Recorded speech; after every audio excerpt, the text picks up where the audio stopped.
আমি একটু কমন প্রশ্ন দিয়ে বা এটা সেটা ঠিক প্রশ্ন না দিয়ে শুরু করতে চাই। আমি প্রথমে হেলাল ভাই আপনাকেই শুনতে চাই, কিন্তু সেটা যেহেতু এটা প্রশ্ন না, সেটা 1 মিনিট এর মধ্যে যদি আপনি একটু বলেন। একই কথা আমি মাওলানা এস এম সাখাওয়াত হোসেনের কাছেও জানতে চাইবো যে আপনারা ভোটারদের কাছে কি বলে ভোট চাইছেন। হেলাল ভাই, আপনি ভোটারদের কাছে কি বলছেন, ভোট চাইতে গিয়ে কি বলছেন? যে আমাদের এই অঞ্চল দীর্ঘদিন নেতৃত্ব বঞ্চিত। এই ভোটারদেরকে সিদ্ধান্ত নিতে হবে যে তাদের অঞ্চলকে নেতৃত্ব দেওয়ার জন্য কে আসলে উপযুক্ত। উপযুক্ত ব্যক্তিকেই, পছন্দের ব্যক্তিকেই যেন নেতৃত্ব নির্বাচন করে। এটাই আমার প্রথম বক্তব্য, এটাই আমার বক্তব্য।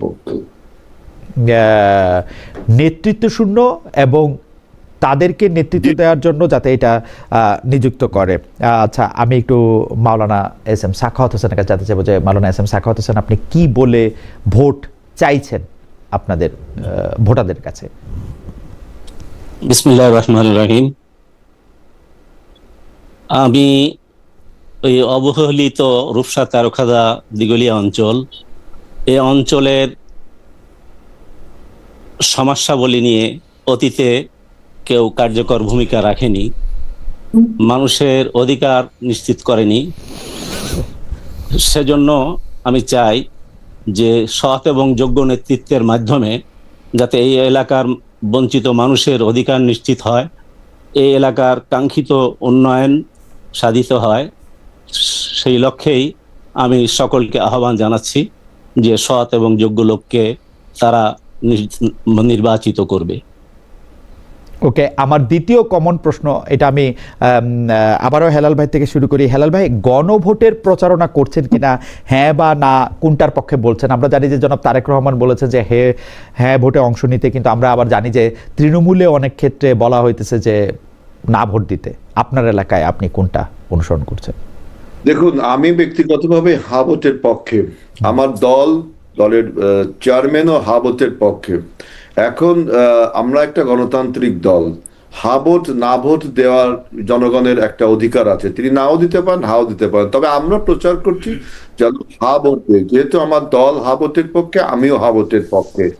কিন্তু আমি একটা জিনিস লক্ষ্য করলাম, সরকার প্রথমে হা ভোটের পক্ষে প্রচারণা করে হঠাৎ থামিয়ে দিয়ে বললেন যে এতে কনফ্লিক্ট অফ ইন্টারেস্ট। আমরা প্রথমেই বলেছিলাম যে আপনি সরকার যে গণভোটের পক্ষে প্রচার করলে তাইলে তো কোনো আপনার ডেমোক্রেসি থাকলো না।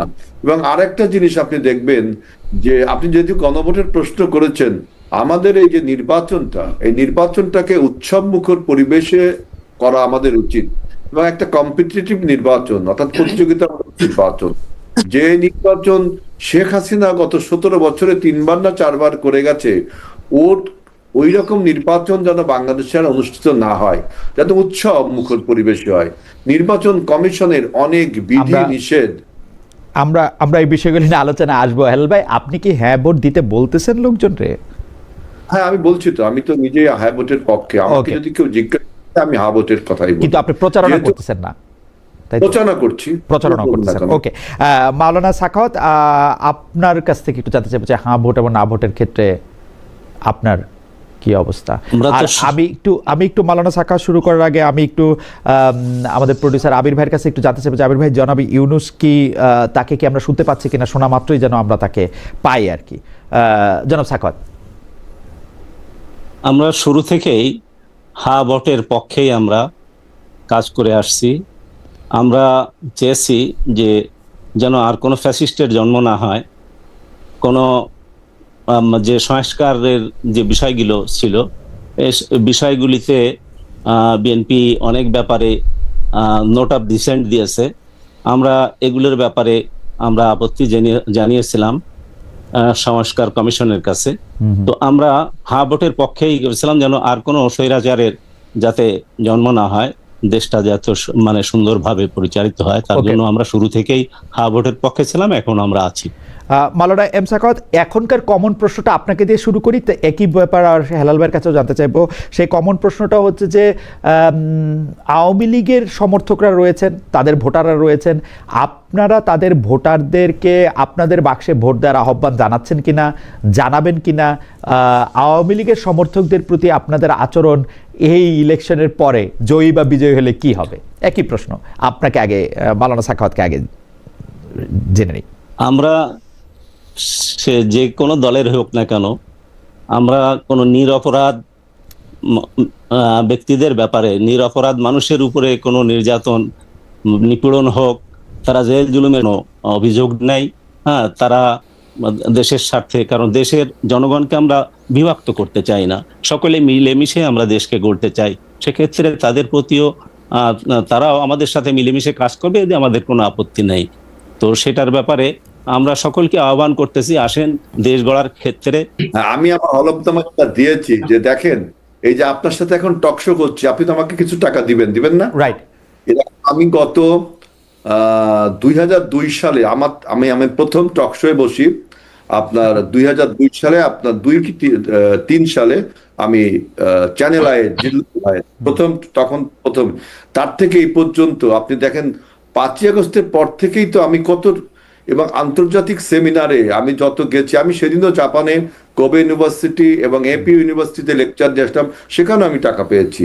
আমি যত online talk show, online conference, যত জায়গা যাই, এই একটা টাকা আমি সেই টাকাটার হিসাব একদম করে আপনাকে দিয়েছি। আপনি দেখবেন যেটুকু আমার মনে আছে সেটুকু আমি দিয়েছি, এবং সেই টাকার আবার আমি ট্যাক্সও দিয়েছি। এখন আপনি এখন আমার একটা বক্তব্য যে আমি যখন আমার পেশা আমি রাজনীতি লেখি, তখন অনেক বিতর্ক হয়েছিল। 2007 সালে প্রথম যখন সেনাবাহিনী আমাকে গ্রেফতার করে, তখন তারা আমাকে ভোটার আইডি কার্ড করতে এসেছিল জেলখানার ভিতরে। তখন আমি বলছিলাম আমার পেশা রাজনীতি, কারণ আমি ব্যবসা বাণিজ্য ওইভাবে করি না। আমি এখন ভুয়া একটা ট্রেড লাইসেন্স বানাবো, ভুয়া এগুলো বানানো মানুষের সম্ভব, মিথ্যার আশ্রয় নেই। এই জন্য আমি প্রকৃত বললাম যে আমি ভাই রাজনীতিবিদ।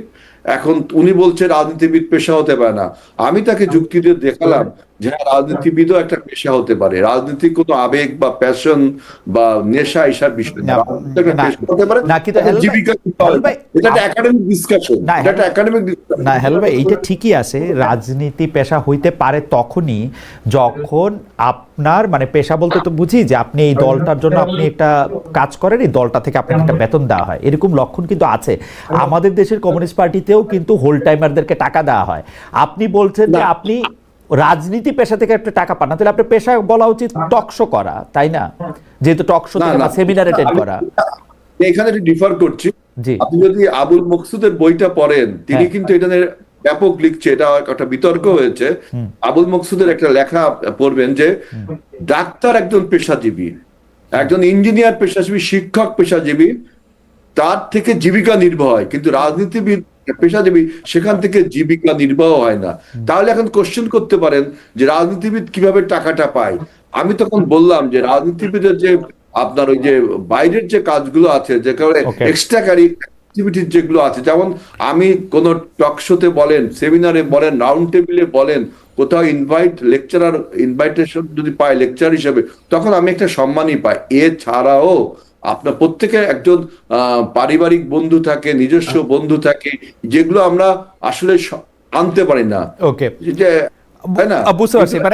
মানে ঘটনা হইতেছে যে আপনি পেশা হিসেবে একজন রাজনৈতিক কর্মী বলতেছেন, কিন্তু আয় আপনার হইতেছে হচ্ছে বিভিন্ন সেমিনারে অংশগ্রহণ করে, টক শোতে অংশগ্রহণ করে, বা বিভিন্নভাবে আর কোনোভাবে লেকচার দিয়ে, সেইগুলি হচ্ছে আপনার আয়।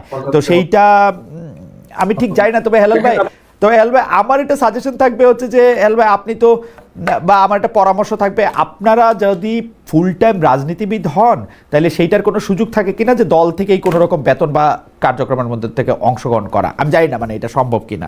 হাউএভার কারণ এই আপনি আমাদের যত কথা বললেন সেটা হয়তো আমি খুব সহজ মনে মেনে নিলাম, আমাদের দর্শকরা বলছেনও সেটা, যে আমি খুব সহজ লোক এখন, সেই জন্য খুব সহজে মেনে নিলাম। যেমন আমাদের একজন দর্শক বলছেন, উনার নাম মাহিদুল হাসান, না মাহাদি হাসান। খালেদ ভাই, আপনার টকশো আমি নিয়মিত দেখি, আগে অতিথি যেই হোক প্রশ্ন হতো সমান ও কঠিন, সেটাই সোর শক্তি ছিল। ইদানিং ব্যক্তিভেদে নরম ও কঠিন প্রশ্নের পার্থক্য চোখে পড়ে, যা দর্শক হিসেবে হতাশ করে। তিনি, আমার ধারণা তিনি আপনাকে উদ্দেশ্য করে বলেছেন যে আমি বোধহয় আপনাকে একটু নরম প্রশ্ন করলাম। আমি জানি না, আমি জানি না হেলাল ভাই কঠিন প্রশ্ন কি হতে পারে সেটাও আমি জানি না, কিন্তু আমি আপনার কাছে আসছি। আমি আশা করতেছি, খুবই আশা করতেছি, আমি আশা করতেছি যে মাওলানা ইউনূস আহমেদ শেখ এখন আমাদেরকে শুনতে পাচ্ছেন এবং আমরাও উনাকে শুনতে পাবো। জনাব ইউনূস আহমেদ শেখ, না করতাম, আপনি কি আমাকে ডাকতেন এই টক শোতে? বলেন। না, ডাকতাম না। টাকাটা কি দিতেন আমাকে? টাকাটা পেতাম না। আপনি 5ই আগস্টের পরে আমি যত টক শো করেছি, আমি দেখলাম 6-7 লাখ টাকা মনে হয় দেওয়া হয়েছে আমার ওই যে আমি তো তার চেয়ে বেশি পাই, আমি তো তার থেকে বেশি আমার পাই। কোনো আপত্তি নাই তো, কিন্তু পেশা বলতে আমি বুঝি তখন আপনি লিখেন যে আপনার আয় টক শো থেকে হয়, আপনি বক্তৃতা দিয়ে টাকা আমি লিখছি পান, তো। আপনি রাজনৈতিক কর্মী পেশাটা আমার কাছে মনে হয় পেশা তখনই হয় যে পেশা থেকে আমি আসলে টাকা পাবো। যাই হোক হেলাল ভাই, এইখানে একাডেমিক আলোচনা হতে পারে যে পেশা কাকে বলে, এটা একটা আলোচনা। এই ছোট্ট পরিসরে আমরা আলোচনা করব। ওকে, ঠিক আছে, আমরা অন্য বিষয় পাসপোর্টেও দেখবেন, আমার পাসপোর্টেও লেখা আছে পেশা রাজনীতি। ওকে, ও আমি অনেক রাজনীতিটা পেশা হতে পারে কিনা সেটা আমি আপনার কাছে শুনে নেব। মাওলানা ইউনূস আহমেদ শেখ, আপনি কি আমাদেরকে শুনতে পাচ্ছেন এখন? হ্যাঁ, আমি শুনতে পাচ্ছি আলী ভাই, আমি শুনতে পাচ্ছি। মাওলানা ইউনূস আহমেদ শেখ, আমরা দুটো বিষয়ে আপনার কাছ থেকে একটু জানতে চাইবো। প্রথম বিষয়টি হচ্ছে যে আপনি হাঁ ভোটের প্রচারণায় অংশ নিচ্ছেন কিনা। দুই নাম্বার বিষয়টাই হচ্ছে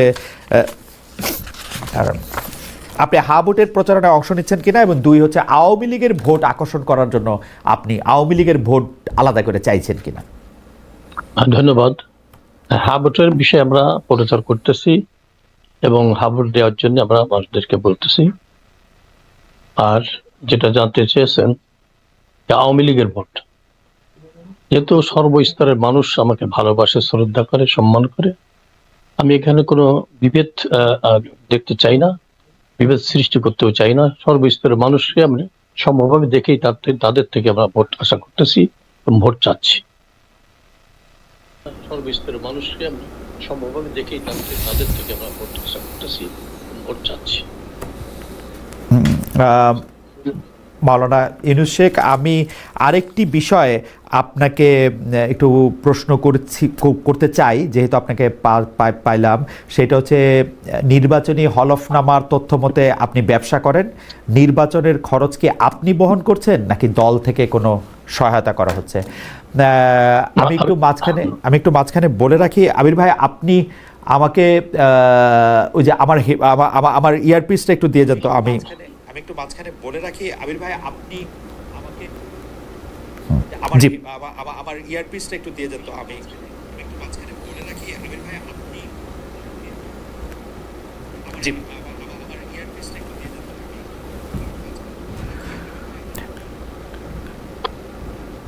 জি মাওলানা ইউনূস শেখ। জি জি, হ্যাঁ, আমি নিজের থেকেও কিছু খরচ করছি এবং আমার হিতাকাঙ্ক্ষী যারা আছে, বিশেষ করে আপনারা জানেন আমাদের সংগঠন দলীয় কর্মীদের সহযোগিতা থাকে, যারা নেতা কর্মী তারা সহযোগিতা করেন, সেই সাথে আমাদের আপনজন পরিবার পরিজন যারা আছেন, বন্ধু বান্ধব, তারাও সহযোগিতা করতেছেন। আর দলের থেকেও কিছু আমরা পাচ্ছি, এছাড়া যদিও তার পরিমাণটা কম, তবু আমরা সব সমন্বয় করে আমরা নির্বাচনটা পরিচালনা করার চেষ্টা করতেছি।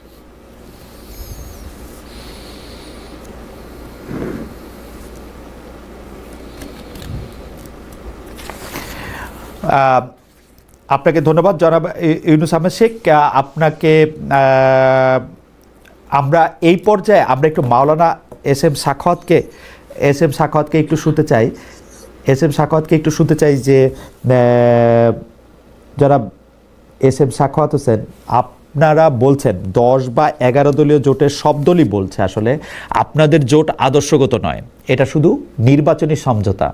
আপনাদের সঙ্গে আগে থেকেই মানে এটা মাওলানা সাখাওয়াতকে যেহেতু আমি আগে থেকে ফলো করি, সেজন্য আমি জানি যে জামায়াতের আকিদাগত কিছু মত পার্থক্য রয়েছে। জামায়াত যা বলছে তারা সংসদীয় গণতন্ত্র, জুলাই সনদ মেনে রাষ্ট্র চালাবে। আপনারা এইসব বিষয়ে একমত কিনা?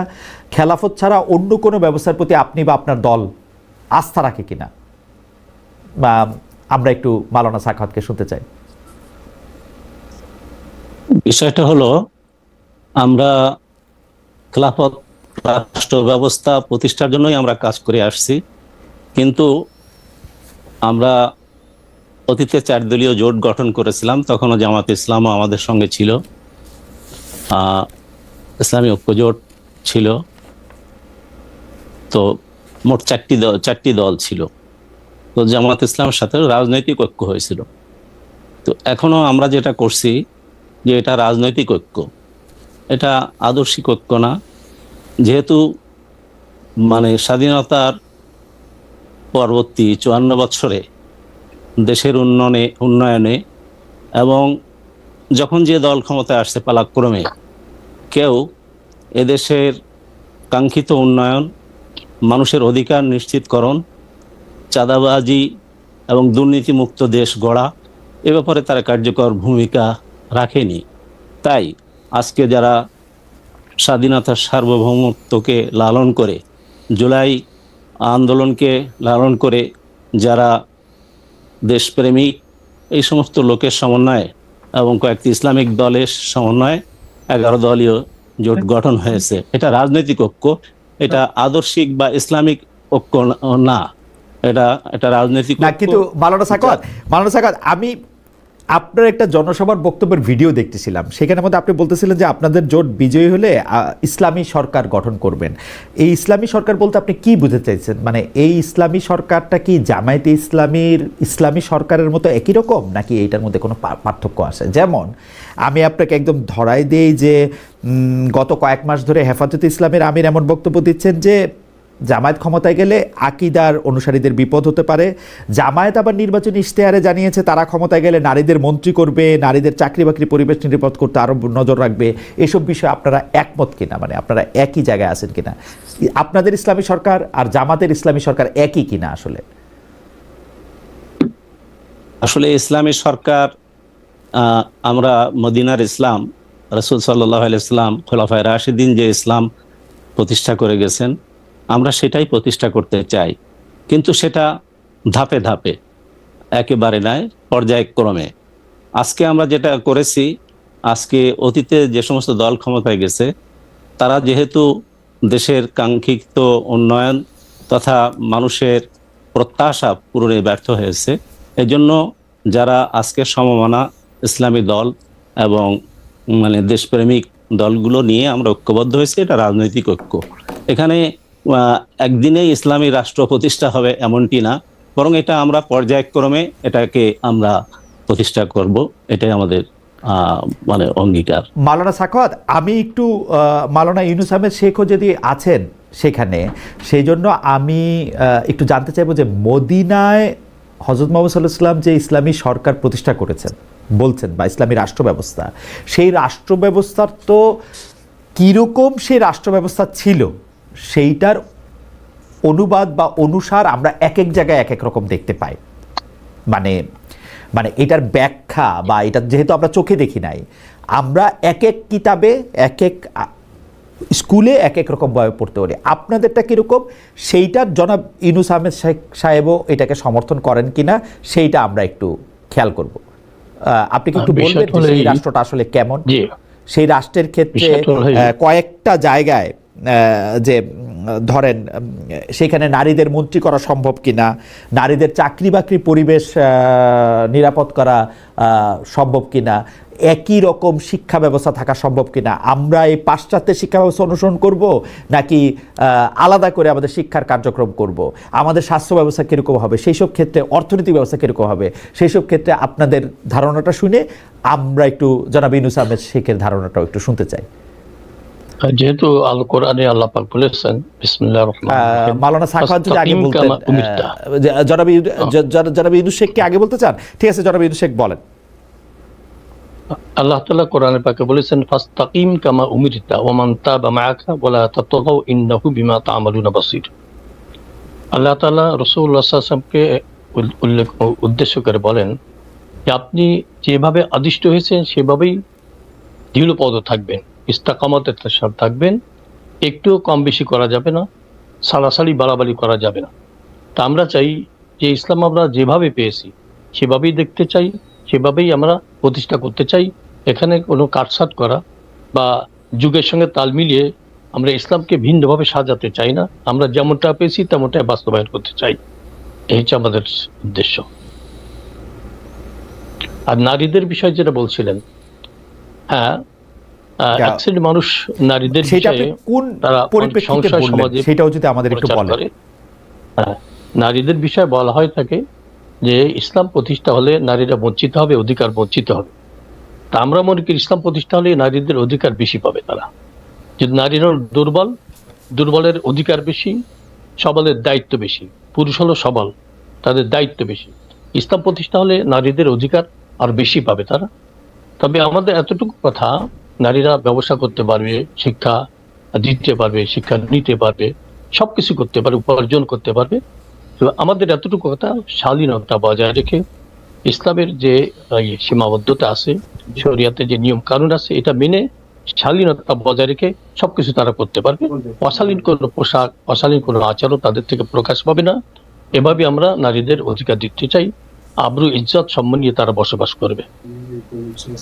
আমি যদি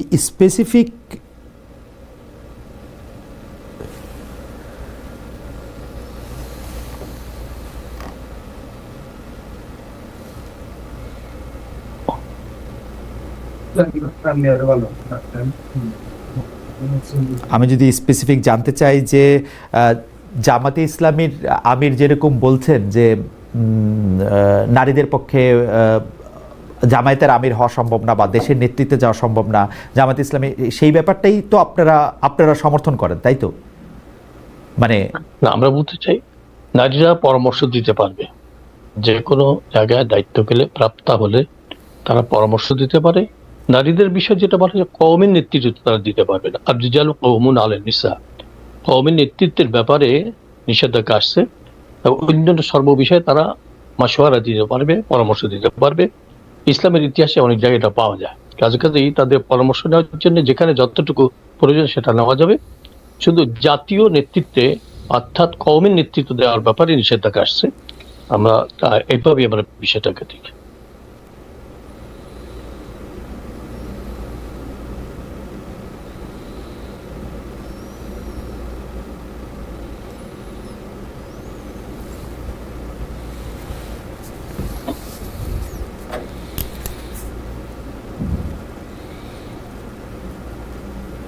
কওমের নেতৃত্বের ক্ষেত্রে মানে নিষেধাজ্ঞা আসছে, সেটা আপনারা এরকম করে দেখেন।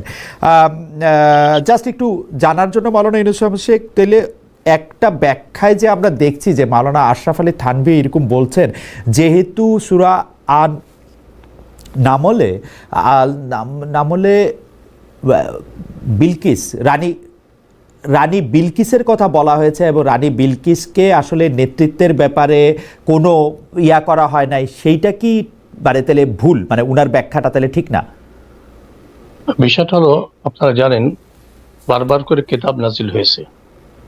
যে কিতাব নাজিল হওয়ার পরে পরবর্তী কিতাব নাজিল হলে পূর্বের অনেক বিষয় কিন্তু মানসুখ হয়েছে, রহিত হয়ে গেছে। সর্বশেষ ইসলাম যখন আসছে, আল কোরআন নাজিল হয়েছে, তখন যে বিধানটা আমাদের সামনে পেশ করা হচ্ছে, এইটা আমরা এখন অনুসরণ করতে পারি। পূর্বের অনেক বিধান অনেক কিছুই ছিল। হযরত ঈসা আলাইহিস সালামের জামানা একরকম ছিল, মুসা আলাইহিস সালামের জামানা একরকম ছিল। সবকিছুর পরে ইসলাম আসার পরে, আল কোরআন নাজিল হওয়ার পরে সর্বশেষ যেটা আসছে, পূর্বের অনেক কিছু রহিত হয়ে গেছে। সর্বশেষ যা আছে সে তার উপরে এখন আমরা আলোচনা আমল করতে চাই, প্রতিষ্ঠা করতে চাই।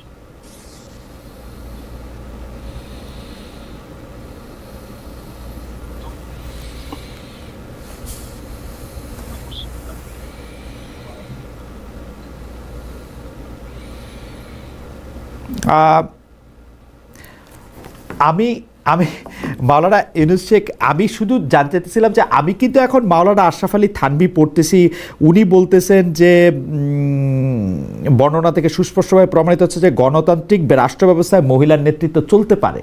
তাহলে এটা ঠিক না, ওনার বক্তব্যটা, ওনার এই জায়গাটায় উনি ভুল। ওনার আলোচনার দৃষ্টিভঙ্গি উনি উল্লেখ করেছেন।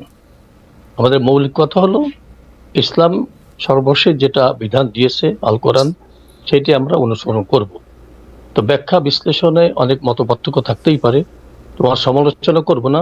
তো বিষয়টা হলো আমরা বর্তমানে এভাবেই দেখতে চাই যে নারী প্রেসিডেন্ট হবে না, প্রধানমন্ত্রী হবে না, আমি তো অন্যান্য জায়গায় তাদের মানে অবস্থান থাকবে ইসলামের এবং তারা বিশেষজ্ঞ কর্মসূচি নই, দিতে কিন্তু পারবে। আমার এইটা একটু বোঝাটা একটু জরুরি বলে আবার আপনাকে একটু স্ট্রেস করতেছি।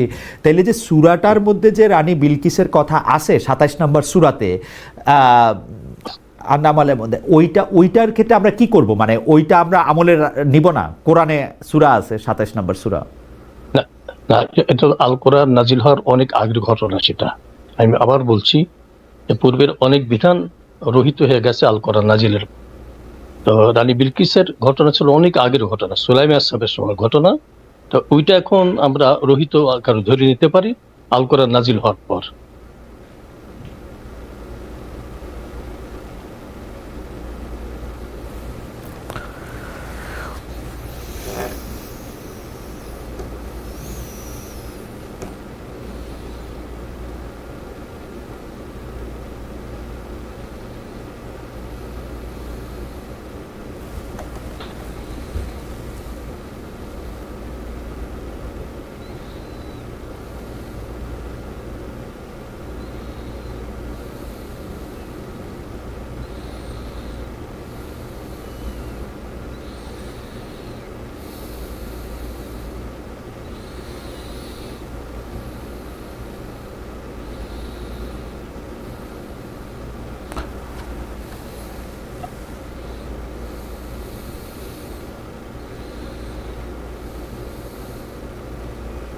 কিন্তু রোহিতের বিষয়টা কোরআনে থাকার কথা না?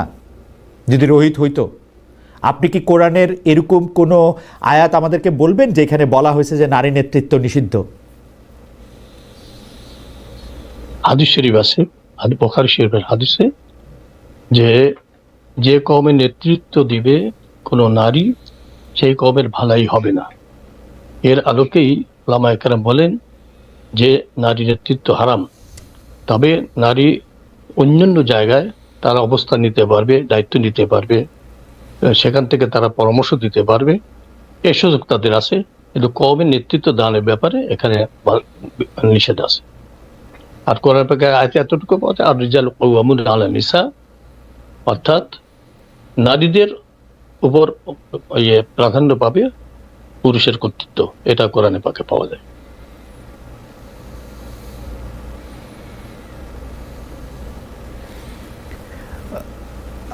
কিন্তু সূরা নিসার এই পাঠে তো আমার কাছে মনে হয় এটা দাম্পত্য জীবনে বা একজন পুরুষ এবং একজন নারীর ক্ষেত্রে, সম্পর্কের ক্ষেত্রে সেটা বলা হয়েছে। সেটা কি কওমের ক্ষেত্রেও বলা হয়েছে? না, একটা আয়াতের অর্থ শুধু একই জায়গায় যে বাস্তবায়ন হবে এটা না, ব্যাপক অর্থ হয়। তা ব্যাপক অর্থ যখন ধরি তখন টোটাল জনগোষ্ঠীর বিষয়ে সেটা বিবেচনা আসে এবং সেটা বর্তায়।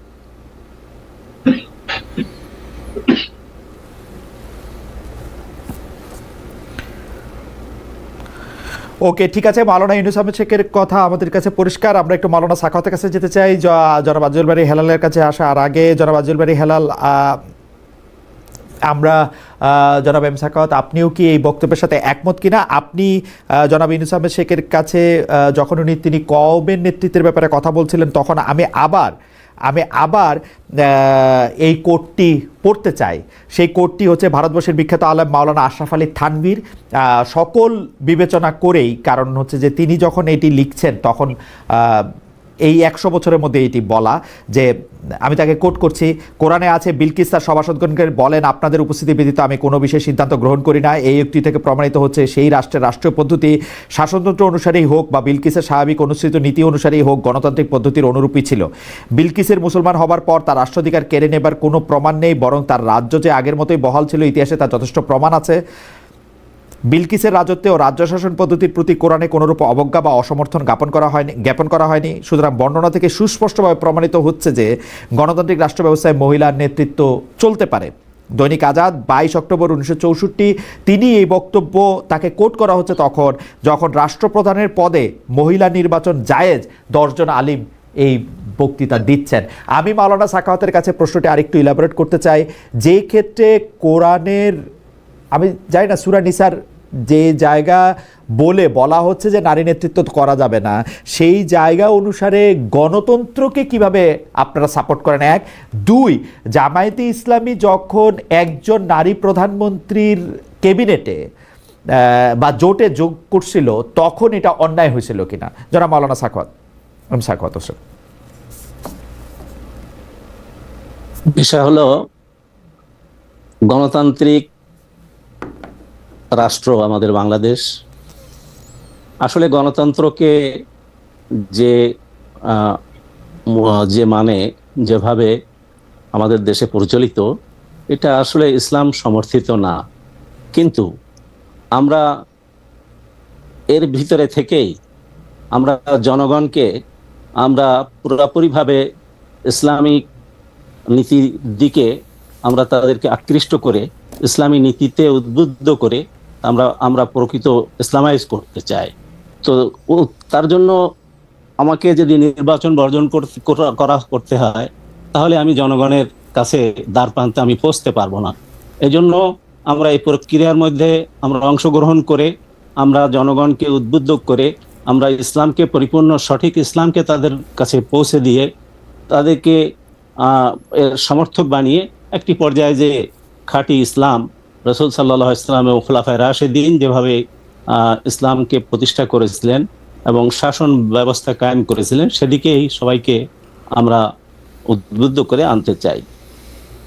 আমরা নারীর ব্যাপারে যে কথাটা বলা হয়েছে না, এই বিষয়টা একটু যদি মাওলানা সাখাওয়াত এই বিষয়টা যদি একটু পরিষ্কার করতেন যে গণতন্ত্র আপনার ইসলামে সাপোর্ট করে না বা গণতন্ত্র ইসলামের মধ্যে জায়েজ না, তারপরে একটা না জায়েজ জিনিসের মধ্যে দিয়ে গিয়ে একটা মানে ইসলামিক শাসনের দিকে জনগণকে আনতে চাচ্ছেন, আপনারা একটা অভ্যুত্থান করেন, জনগণকে বুঝান, মানে অভ্যুত্থান মানে কোনো সশস্ত্র অভ্যুত্থানের দরকার নাই, জনগণকে বুঝান যাতে ইসলাম কায়েম হোক। কিন্তু আপনারা গণতন্ত্রের মধ্যে গিয়ে যদি সেই গণতন্ত্রকে অস্বীকার করেন, তো সেইটা মুনাফিকি হয় কিনা মাওলানা সাখাওয়াত?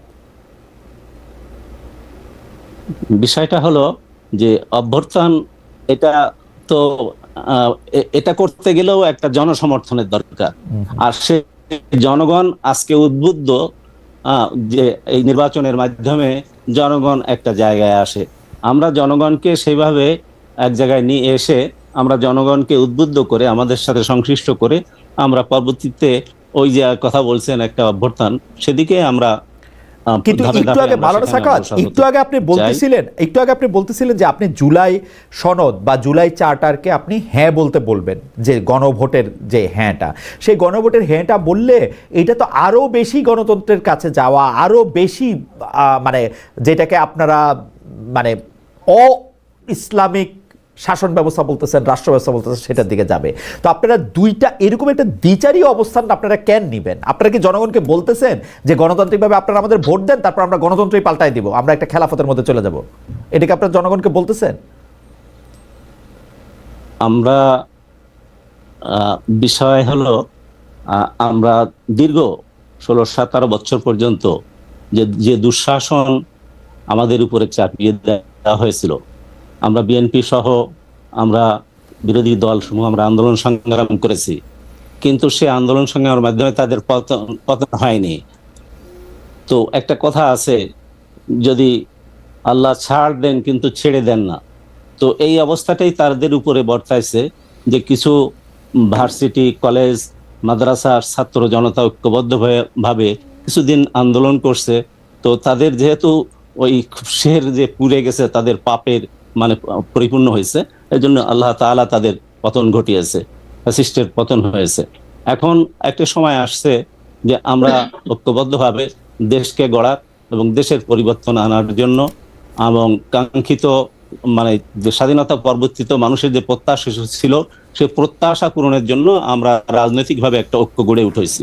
এই ঐক্যের মাধ্যমে আমরা দেশের মধ্যে শান্তি প্রতিষ্ঠা করতে চাই এবং আমরা দুর্নীতিকে ইগনোর করতে চাই, আমরা চাঁদাবাজিকে চিরতরে আমরা এটাকে বন্ধ করতে চাই এবং দুর্নীতি মুক্ত উন্নয়ন করতে চাই এবং দেশের মানে দেশকে মানে গঠন করার জন্য এবং দেশের সকল ধরনের সমস্যা সমাধানের জন্য যা কিছু প্রয়োজন সেটা আমরা করতে চাই। মাওলানা সাখাওয়াত, এইটা ঠিকই আছে। আমি যেটা বুঝতে চাইতেছিলাম যে আপনারা যে শাসন ব্যবস্থার মধ্যে আমূল পরিবর্তন চান, সেটিকে আপনারা জনগণকে বলতেছেন যে আপনারা গণতান্ত্রিক ব্যবস্থায় যে আপনারা বিশ্বাস বা আস্থা কোনোটাই রাখেন না, সেটাকে আপনারা বলতেছেন? আমরা তো এখন যে নির্বাচন, এটা আমরা গণতন্ত্রের মাধ্যমেই এই নির্বাচনে আমরা মানে এর মধ্যে আমরা প্রবেশ করেছি। আমরা এই নির্বাচন এভাবেই আমরা নিয়ে আসতে যাচ্ছি এবং এর মাধ্যমে জনমত তৈরি করার মাধ্যমে আমরা ধাপে ধাপে মানুষকে বুঝায় ইসলামের পথে সঠিক মানে নিয়ে। ঠিক আছে, আপনিও কি ঠিক আছে, এটা বুঝতে পারলাম। গণতন্ত্রের ক্ষেত্রে আপনারা আসলে গণতন্ত্র প্রক্রিয়ায় যদি জনগণ আপনাদেরকে ভোট দেয়, তাহলে গণতন্ত্র যে পরবর্তী ধাপ, যেটাকে আপনার গণতন্ত্র প্লাস বলতেছেন বা গণতন্ত্র বলতেছেন না যেটা, সেইটার মধ্যে আপনারা যাবেন, সেটাও ঠিক আছে। ইসলামের নারী নেতৃত্ব কওমের নেতৃত্ব দিতে পারবে না, জনাব ইউনূস আহমেদ শেখ বলতেছেন, সে বিষয়ে আপনি একমত কিনা ছোট করে যদি বলতেন। আসলে বিষয় নেতৃত্ব, এটা যেমন একটা মসজিদের ইমাম নিয়োগ করা হয়, সে কিন্তু একজন আলেম হয়, হাফেজ হয়, তাকেই কিন্তু মসজিদের নেতৃত্বে নিয়ে আসা হয়, তাকে ইমাম বাছাই করে তার দক্ষতা, যোগ্যতা, তার আমল, আখলাক মসজিদে অর্থাৎ ইমাম করা হয়, খতিব করা হয়। রাষ্ট্র এটা এটা এটা যেমন এই মসজিদ, এটা একটা ছোট মসজিদ, আর রাষ্ট্র একটা বড় মসজিদের আদল। তো সেখানে নেতৃত্বটাও ওরকম সৎ, যোগ্য এবং আদর্শবান লোকের নেতৃত্বের মাধ্যমে যদি আমরা দেশে নেতৃত্বে নিয়ে আসি, তাহলে দেশটা যে হবে পরিচালিত, যে হবে পুরুষ, তাই তো, যে হবে পুরুষ। আচ্ছা, ওকে, ঠিক আছে। ওই ফাতেমা জিন্নার সময়ও এই যে আমি আশরাফ আলী থানভীকে কোট করলাম, সেই কথাই উঠছিল। তাহলে আপনিও মনে করেন যে আসলে গণতান্ত্রিক রাষ্ট্র ব্যবস্থায় নারী নেতৃত্ব দিতে পারে না, তাই তো? ইসলামে নিষেধ আছে। জি, রাষ্ট্রীয় পর্যায়ে মানে নারী নেতৃত্বটা ওইভাবে গ্রহণযোগ্য না। ওকে, রাষ্ট্রের প্রধান হবে। ওকে, সেই ক্ষেত্রে জামাতে ইসলামী যে আপনারাও সেই জোটে ছিলেন, তখন বেগম জিয়ার নেতৃত্বে যে আপনারা জোটে গিয়েছিলেন, সেটি ঠিক ছিল? রাষ্ট্রপ্রধানের দায়িত্ব বা সরকার প্রধানের দায়িত্ব বেগম খালেদা জিয়ার ছিল?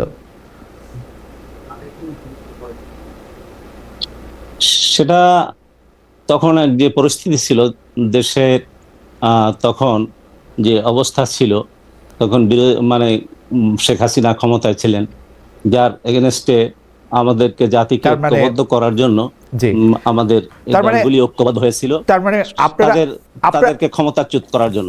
তার মানে আপনারা মূলত অবস্থা বুঝে ব্যবস্থা, মানে যত না আদর্শ তার চেয়ে বেশি হচ্ছে অবস্থার জায়গা থেকে আপনারা এটা করছেন, তাই তো? জি জি, থ্যাংক ইউ। আমি একটু জনাব আজিজুল বারী হেলালের কাছে আসতে চাই। জনাব আজিজুল বারী হেলাল, জাতীয় পর্যায়ে বিএনপির শীর্ষ নেতারা, বিশেষ করে জনাব তারেক রহমান যেসব অঙ্গীকার করছেন, সেই সব অঙ্গীকারের ক্ষেত্রে, সেই সব আপনারা যখন নির্বাচনী প্রচারণায় যাচ্ছেন, সেইটার ক্ষেত্রে আপনারা কীরকম ফিডব্যাক পাচ্ছেন? কারণ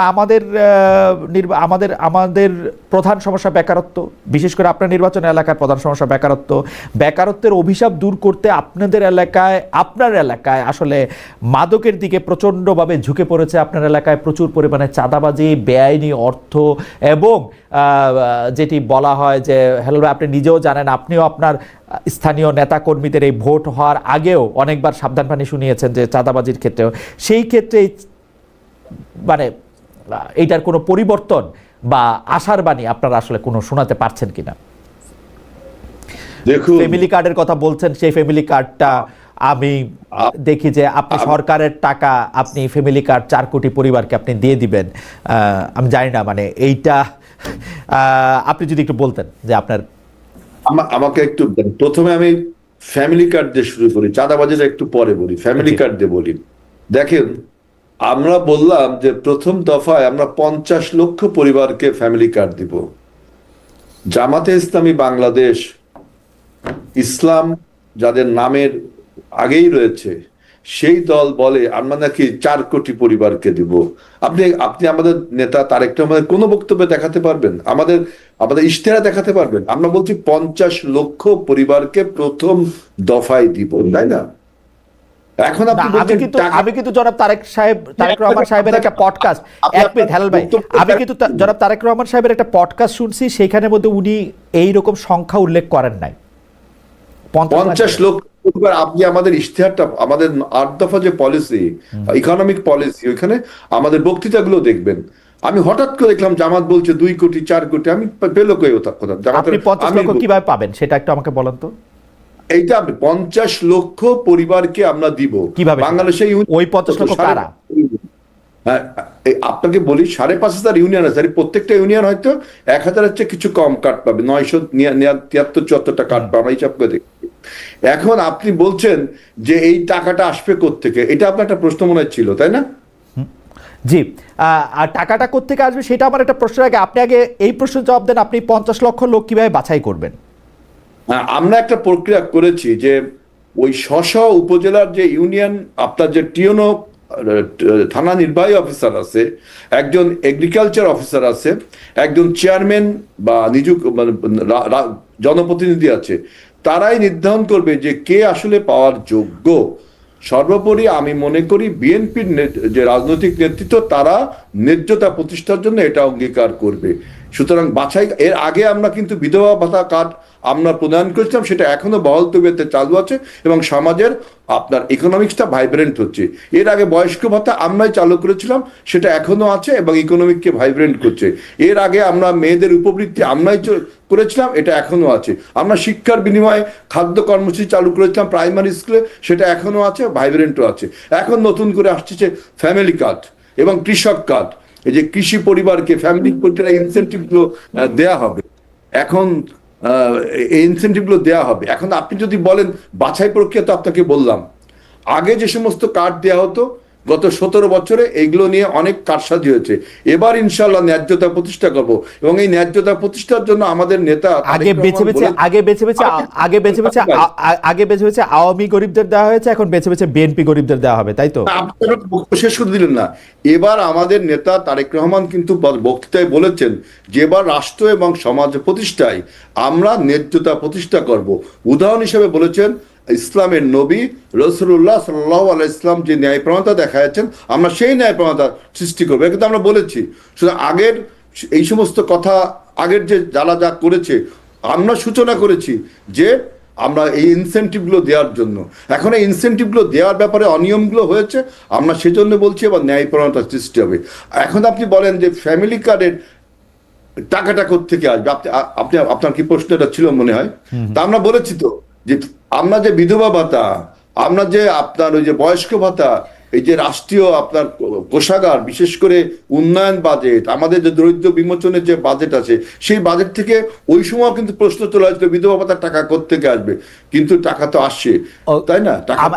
আচ্ছা, আমার প্রশ্ন আরেকটা ধাপ আছে। আপনি এটা পরিষ্কার করলেন যে টাকা আছে, সেই টাকাকে আপনারা ভাগ করে দিবেন। আমার কথা হলো যে আপনি যখন নির্বাচনী প্রচারণায় যাচ্ছেন, এই ফ্যামিলি কার্ড লোকে বেশি পছন্দ করতেছে নাকি আপনাদের কাছ থেকে আরো বেশি চাকরির সুযোগ কিভাবে হবে সেটা বলতে চাই।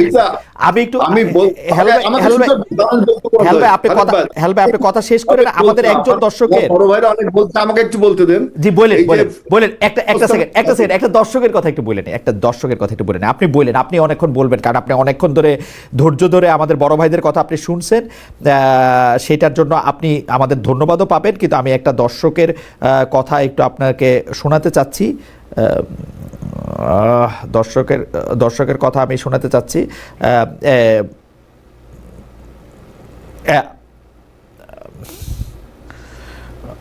দর্শকের কথা, যার কথা আমি শোনাতে চাইলাম, তার কথা মানে তাকে হারায় ফেলছি। একটা সেকেন্ড, আমরা আপনাদেরকে যেহেতু আমরা একটু পরে পাইছি, আমরা অনুষ্ঠানটা আর একটু বড় করতে চাই, সেটা আমরা বড় করব। যাই হোক, ওই দর্শক বলতে চেয়েছেন, আমি এটার একটু জবাব দিতে চাই। ওই দর্শক একটু বলেছেন, ওনার নাম বায়ার্ন মিউনিক, আমি ওনাকে খুঁজে পাচ্ছি না। বায়ার্ন মিউনিক সাহেব উনি বলেছেন যে খালেদ ভাই, আমেরিকানরা নারী নেতৃত্ব চায় না, এখন আলেমরা না চাইলেই দোষ, ওখানে ধর্ম না চাইলেও। ভাই, আমেরিকানরা নারী নেতৃত্ব চায় কি না চায় সেটা আমেরিকানদের ব্যাপার, তাদের ধর্মে এটার মধ্যে এটা নিষেধ করা নাই। আর আপনি শুধু আমেরিকা দেখতেছেন কেন, জার্মানি, ইংল্যান্ড, নিউজিল্যান্ড প্রচুর জায়গায় নারী রাষ্ট্রকে নেতৃত্ব দিয়েছে, সুতরাং তাদের ওই জায়গা দিয়ে এটা বলা যাবে না, তাদের এখানে এটা আসে নাই। আর আলেম সাহেবের কথা বলেছেন যে উনি হাদিস থেকে স্পষ্ট বর্ণনা দিলেন যে এখানে নারী নেতৃত্ব নাই। আমি কোনোটাকেই ডিফার করতে চাই না, আমি শুধু বলতেছি যে আমাকে কোরআন শরীফে দেখিয়ে দেন যে কওমের নেতৃত্ব নারী দিতে পারবে না, এটা কোরআন শরীফের কোন জায়গায় আছে? আমিও কিছুটা কোরআন পড়ি রে ভাই, আমি দেখি না এরকম কোনো কথা।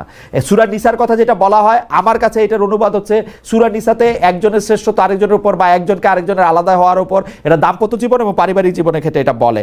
আমি আমার প্রসঙ্গের মধ্যে আসি। হেলাল ভাই, ফ্যামিলি কার্ড দিয়ে কেউ কেউ বলছেন ফ্যামিলি কার্ডের মাধ্যমে আপনারা আরও কিছু ফলোয়ার তৈরি করতে চাইছেন, আরও কিছু নিজস্ব লোককে দিতে চাইছেন, আপনারা ফিরে এসছেন যে জায়গা থেকে আপনাদের কর্মসংস্থান করার কথা সেই জায়গা থেকে। হেলাল ভাই, আমি এখন কর্মসংস্থান নিয়ে বলি।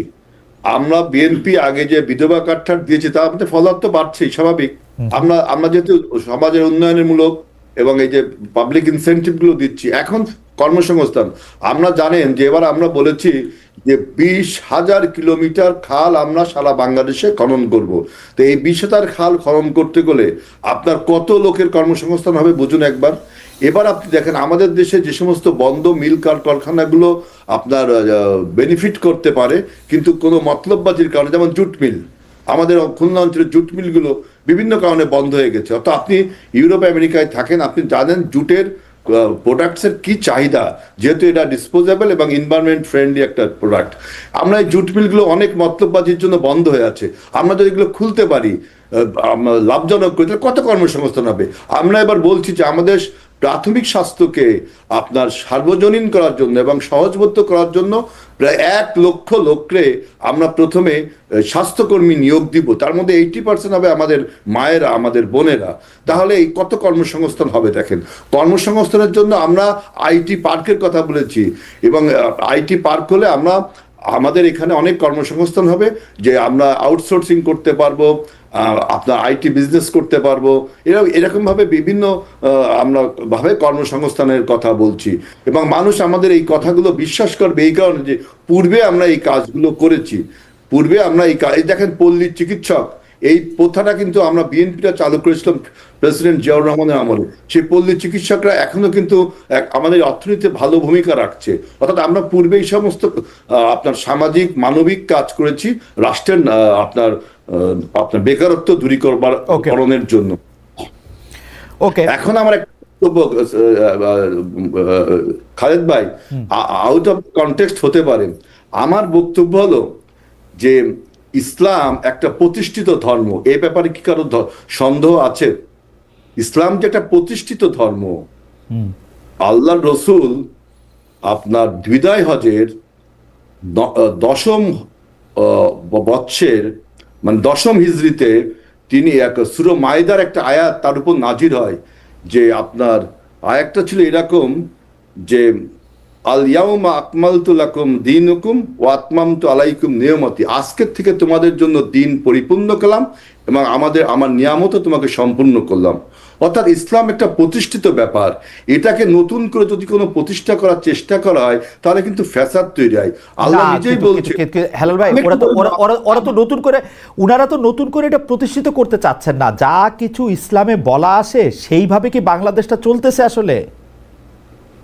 সেইটা করার দায়িত্ব কি ওনাদের দিয়েছেন? সেটাই তো ওনারা জনগণের কাছে জানতে চাইতেছেন। দায়িত্ব দিলে ওনারা দিবেন। আপনারা তো করেন না ইসলামী শাসন ব্যবস্থা, আপনারা তো ইসলাম অনুযায়ী চলেন নাই, তো চলছেন। আর আপনি বুঝলেন কি করে আমি ইসলাম অনুযায়ী চলেন না? আমি কি অনইসলামিক ভাবে চলছি? হ্যাঁ, দুর্নীতি করছেন, চাঁদাবাজি করছেন, চলেন নাই তো। সেই উত্তরটা আমি দিচ্ছি। চাঁদাবাজি কে করছে সে উত্তর দিচ্ছে, আগে এইটা আমাকে শেষ করতে দেন। মিক্স আপ করে তো আমি কথা বলতে পারবো না। এখন বক্তব্য হলো যে আল্লাহ রসুল, তাকে আল্লাহ বলছেন যে you are the carrier of my message, তুমি শুধু আমার মেসেজটা ক্যারি করবে এন্ড ইনভাইট দ্য পিপল। কে ইসলামে আসবে না আসবে হেদায়েতের দায়িত্ব আমার। এটা আমাদের আল্লাহ রসুলকেও আল্লাহ সেটা বলছেন। এটা অনেক বড় ব্যাখ্যা বক্তব্য আছে। না কিন্তু হেলাল ভাই, আমি আপনার সাথে একমত হইলাম না। ইসলাম কিন্তু দাওয়াতি ধর্ম। আপনি ইসলাম পালন করলে আপনাকে দাওয়াত দিতে হবে, আপনাকে দাওয়াত দিতে হবে। আপনি মুসলমান হইলে আপনাকে ইসলামের দাওয়াত দিতেই হবে। আপনি তো আমাকে মিস ইন্টারপ্রেট করছেন। আমি তো তাই বললাম যে ইসলাম মানুষকে দাওয়াত দিবেন না, ইনভাইট করবেন। কিন্তু কে আপনি জবরদস্তি লাইক রাফিদি জবরদস্তি করতে পারবেন না। জবরদস্তি কোথায় করতেছেন? ইসলামিক দলগুলোর মধ্যে তো আমি জবরদস্তি দেখি না। একটা ধর্ম ইসলামিক জবরদস্তির মধ্যে তো আমি কোনো জবরদস্তি দেখি না। আমি দেখি যে যখন যেমন তখন তেমন হইতে। যখন আপনাদেরকে প্রধানমন্ত্রী বানানো দরকার ছিল তখন প্রধানমন্ত্রী ঠিক আছে, এখন প্রধানমন্ত্রী খারাপ। খালিদ ভাই, আপনি বলছেন যে এই মদিনার ইসলাম, সিরিয়ার ইসলাম, ইসলামে এরকম কোনো বহুরূপতা আছে নাকি? ইসলাম একটাই, তার মডেল হলো রাসূলুল্লাহ সাল্লাল্লাহু আলাইহি ওয়াসাল্লাম। ইসলাম কিন্তু এতগুলো না, ইসলাম একটাই। এটা রাসূলুল্লাহ সাল্লাল্লাহু আলাইহি ওয়াসাল্লাম যে ইসলাম এত সহজ তো না। আপনি যেটাকে রাসূলুল্লাহর ইসলাম বলতেছেন, আমাদের মাওলানা সাখাওয়াত সেটা আপনার বক্তব্যের সাথে একমত নাও হইতে পারেন, ইন্টারপ্রিটেশন তো আলাদা। আমি তো সেটা নিয়ে দ্বিমত করছি না। আমি বলছি ইসলামে কোনো নেই। ইসলাম প্রতিষ্ঠিত একটা ব্যাপার, নতুন করে প্রতিষ্ঠার কথা কেউ কাউকে বলেনি। আমরা ইসলাম দাওয়াত ইনভাইট করতে হবে, এইটা হলো বক্তব্য। আরেকটা কথা আমার বলতে ইচ্ছা করছে যে ইসলামে রাষ্ট্রের ধারণা আছে কিনা। আমি বহু জায়গায় প্রশ্ন করেছি, আমি এখনো উত্তর পাইনি যে ইসলামে রাষ্ট্রের ধারণা আছে কিনা, ইসলাম সমাজ বিনির্মাণ করে। এটা আমার একটা প্রশ্ন। এখন চাঁদাবাজি নিয়ে আমি একটু আপনাকে আপনি তো একটু একাডেমিক ধরনের মানুষ। আপনি রাষ্ট্রের ধারণা পাইছেন কি আসলে বলেন তো? হবসে, লকে কোথায় পাইছেন আপনি? গ্রিক রাষ্ট্রগুলির ধারণার মধ্যে? আজকে আপনি যেটাকে রাষ্ট্র, মানচিত্র, পতাকা, জাতীয় সঙ্গীতে আপনি যে রাষ্ট্র, এই রাষ্ট্রের ধারণা আপনি কই পাইছেন? আপনি আমাকে বলেন তো, এটা কোথায় আছে? রাষ্ট্রবিজ্ঞান আপনি সক্রেটিসের আমলে যে নগর রাষ্ট্র ছিল, তাই না? তারপরে আপনার হবস আর লকস যে রাষ্ট্রের ধারণা দিয়েছে, বিশেষ করে রাষ্ট্র হতে গেলে কি হতে হবে? একটা নির্দিষ্ট ভূখণ্ড হতে পারে, একটা নির্দিষ্ট সীমানা হতে পারে, একটা বিভিন্ন নৃগোষ্ঠীর জনগণ হতে পারে, একটা পতাকা থাকে, তার একটা সংবিধান থাকে। এবারে সংবিধান থাকে কিনা সেটা একটু বাদ দেন, তাহলে তো ইংল্যান্ড রাষ্ট্র না। আপনি এখানে একটু থামেন। তাহলে এই হিসাবে ইসলামের রাষ্ট্র নাই কেন? মদিনার কেন রাষ্ট্র না? ইসলামের রাষ্ট্র, মদিনার যে রাষ্ট্র, মদিনা কি আসলে রাষ্ট্র? আমি কিন্তু আপনি যে রাষ্ট্র ছিল, মদিনার যে সনদ, চার্টার অফ মদিনা, আপনি যে জিজ্ঞেস করলেন সেই জায়গার মধ্যে আপনি বলেন। Believer and non-believer. It was not a constitution of Muslim people. It was the contract between the believer and non-believer, how they exist in the same land. It was that. It is my opinion. It is my opinion. It might be right or wrong. It's my opinion. It's my opinion. I am saying so. Okay. যে ইসলাম আপনার মদিনার সনদ, এটা বিশ্বাসী অবিশ্বাসীরা একই ভূমিতে কিভাবে থাকতে পারে হারমোনিতে, সেটার একটা কন্ট্রাক্ট। যেমন হারমোনি, যেমন দেখেন আমাদের এই খুলনা 4 নির্বাচনী এলাকায় আমি মনে করি 300 আসনের মধ্যে এই আসনে এত পলিটিক্যাল হারমোনি আমাদের মধ্যে। আমার বড় 2 ভাই আমরা এক স্টেজে বক্তব্য বন্ধ দিয়েছি, এক দোকানে চা খেয়েছি। আমাদের এই যে হারমোনি, এটা আমরা বিভিন্ন দল করি, হারমোনি আছে। আমি সেটা বলছি হেলাল ভাই, ঠিক আছে। আমার মনে হয় যে হেলাল ভাইয়ের বক্তব্য পরিষ্কার। Believer and non believer, Helal ভাইয়ের বক্তব্য আমার কাছে মনে হয় পরিষ্কার। আমি আবার একটু মাওলানা সাখাওয়াতের কাছে যাব, তার আগে একটু মাওলানা ইউনূস আহমেদ শেখের কাছে যাব।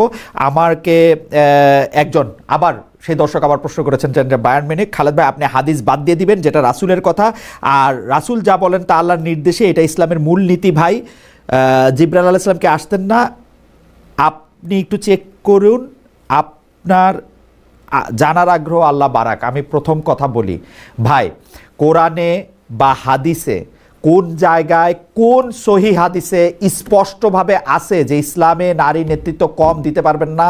এইটা আমি কমের নেতৃত্বে নারী আসতে পারবেন না, সেটা আমি ওনাদের কাছে জানতে চাইছি।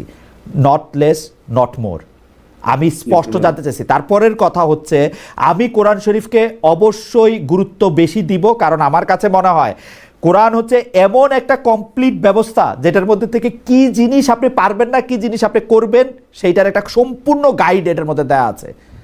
আমার এইটা নিয়ে আমার বক্তব্য হচ্ছে এইটা। আমি মাওলানা ইউনূস আহমেদ শেখের কাছে জানতে চাইবো, আপনার জামায়াত থেকে দূরে আপনারা জামায়াত থেকে দূরে সরে যাওয়া ইসলামপন্থীদের ভোটের 1 বাক্স পলিসি বাস্তবায়িত হয় নাই। মানে ভোটের জন্য 1 বাক্স এরকম একটা পলিসি নেওয়া হয়েছিল, বলা যায় 1-1.5 বছরের উদ্যোগ ব্যর্থ হয়েছে। এখন যেটা হচ্ছে, এই আসলে জামায়াত জোট ও আপনারা আলাদা আলাদা প্রার্থী থাকার কারণে বিএনপির সুবিধা হয়ে যাচ্ছে কিনা, এই জেলার খুলনা 1 আসনে জামায়াত একজন হিন্দু প্রার্থী দিয়েছে, এই বিষয়টি বা কিভাবে দেখছেন?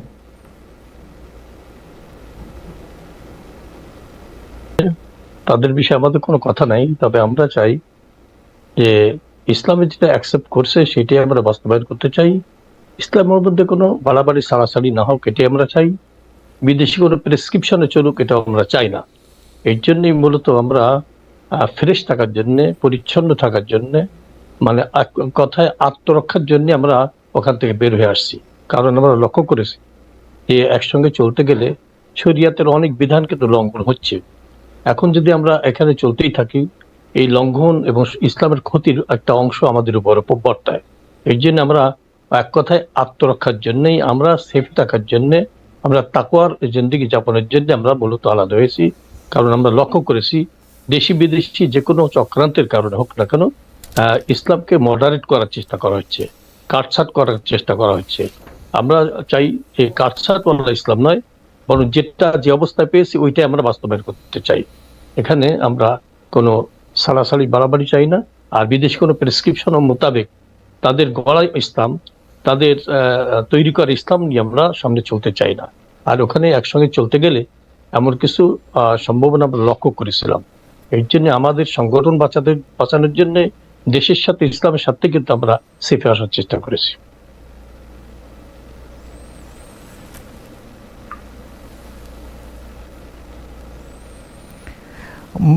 মাওলানা ইউনুস আহমেদ শেখ, দুটি বিষয়, একটি যদি আপনারা বলতেন যে বাংলাদেশ ইসলামী আন্দোলন, অর্থাৎ এই চরমোনাইয়ের পীর সাহেব যে দলকে নেতৃত্ব দেন বা যে সমাজকে নেতৃত্ব দেন বা যে আদর্শের কথা বলেন, এটা নিয়েও কিন্তু অনেক প্রশ্ন আছে। অনেকেই এটাকে আসলে সঠিক ইসলাম বলতে চান না। সঠিক ইসলাম, ভুল ইসলাম, টিল্টেড ইসলাম, এই তর্ক যদি আমরা করতে থাকি, আমরা কোনো এক জায়গায় গিয়ে আসলে এটা থামতে পারবো কিনা। আপনি খুব ভালো করে জানেন যে আমাদের প্রফেট ইন্তেকালের পরে কিন্তু 4টি মানে মাযহাব শুধু না, শিয়া, সুন্নি, বিভিন্ন রকমের আমল, বিভিন্ন রকম আকীদা। আমরা আজকে নামাজ পড়তে গেলে কিন্তু দেখি যে আমাদের পাশের লোক কীভাবে নামাজ পড়ে সেটা নিয়ে আমরা খুনাখুনি পর্যন্ত করতেছি। এটা কোথাও গিয়ে শেষ হবে কিনা, আসলেই এই ঐক্যটা আমাদের দরকার কিনা, আপনি যেটাকে প্রেসক্রিপশনের মাধ্যমে ওনাদেরকে বলতেছেন সেই বক্তব্য আপনাদের উপর বর্তায় কিনা? জনাব ইউনুস আহমেদ শেখ, আমাদের আমির পীর সাহেব হুজুর বারবার বলেছেন আমাদের মধ্যে কোনো ভুল যদি থাকে ধরিয়ে আমরা শুধরাই নেব। আমরা কোনো গোলাম নিয়ে চলতে চাই না। আমাদের মরহুম পীর সাহেব, যিনি ইসলামী শাসনতন্ত্র প্রতিষ্ঠাতা, তিনি বলেছিলেন যে আমি চাই খাঁটি মুসলমান হয়ে কবরে যেতে। হ্যাঁ, আমার চলার পথে কোনো ভুল যদি আপনাদের চোখে ধরা পড়ে ধরিয়ে দিবেন, আমি শুধরাই সামনে বাড়বো। আমরা সেভাবেই চলতে চাই যে আমার কোনো ভুলের পরে আমি অটল থেকে গোলামি নিয়ে চলতে চাই না আমরা। হ্যাঁ, যদি কেউ ধরিয়ে দিতে পারেন এখানে ইসলামের কোনো ক্ষতির দিক আছে, ইনশাল্লাহ আমরা শুধরাই সামনে চলবে। এটা আমাদের দলীয় সিদ্ধান্ত, আমিরের সিদ্ধান্ত।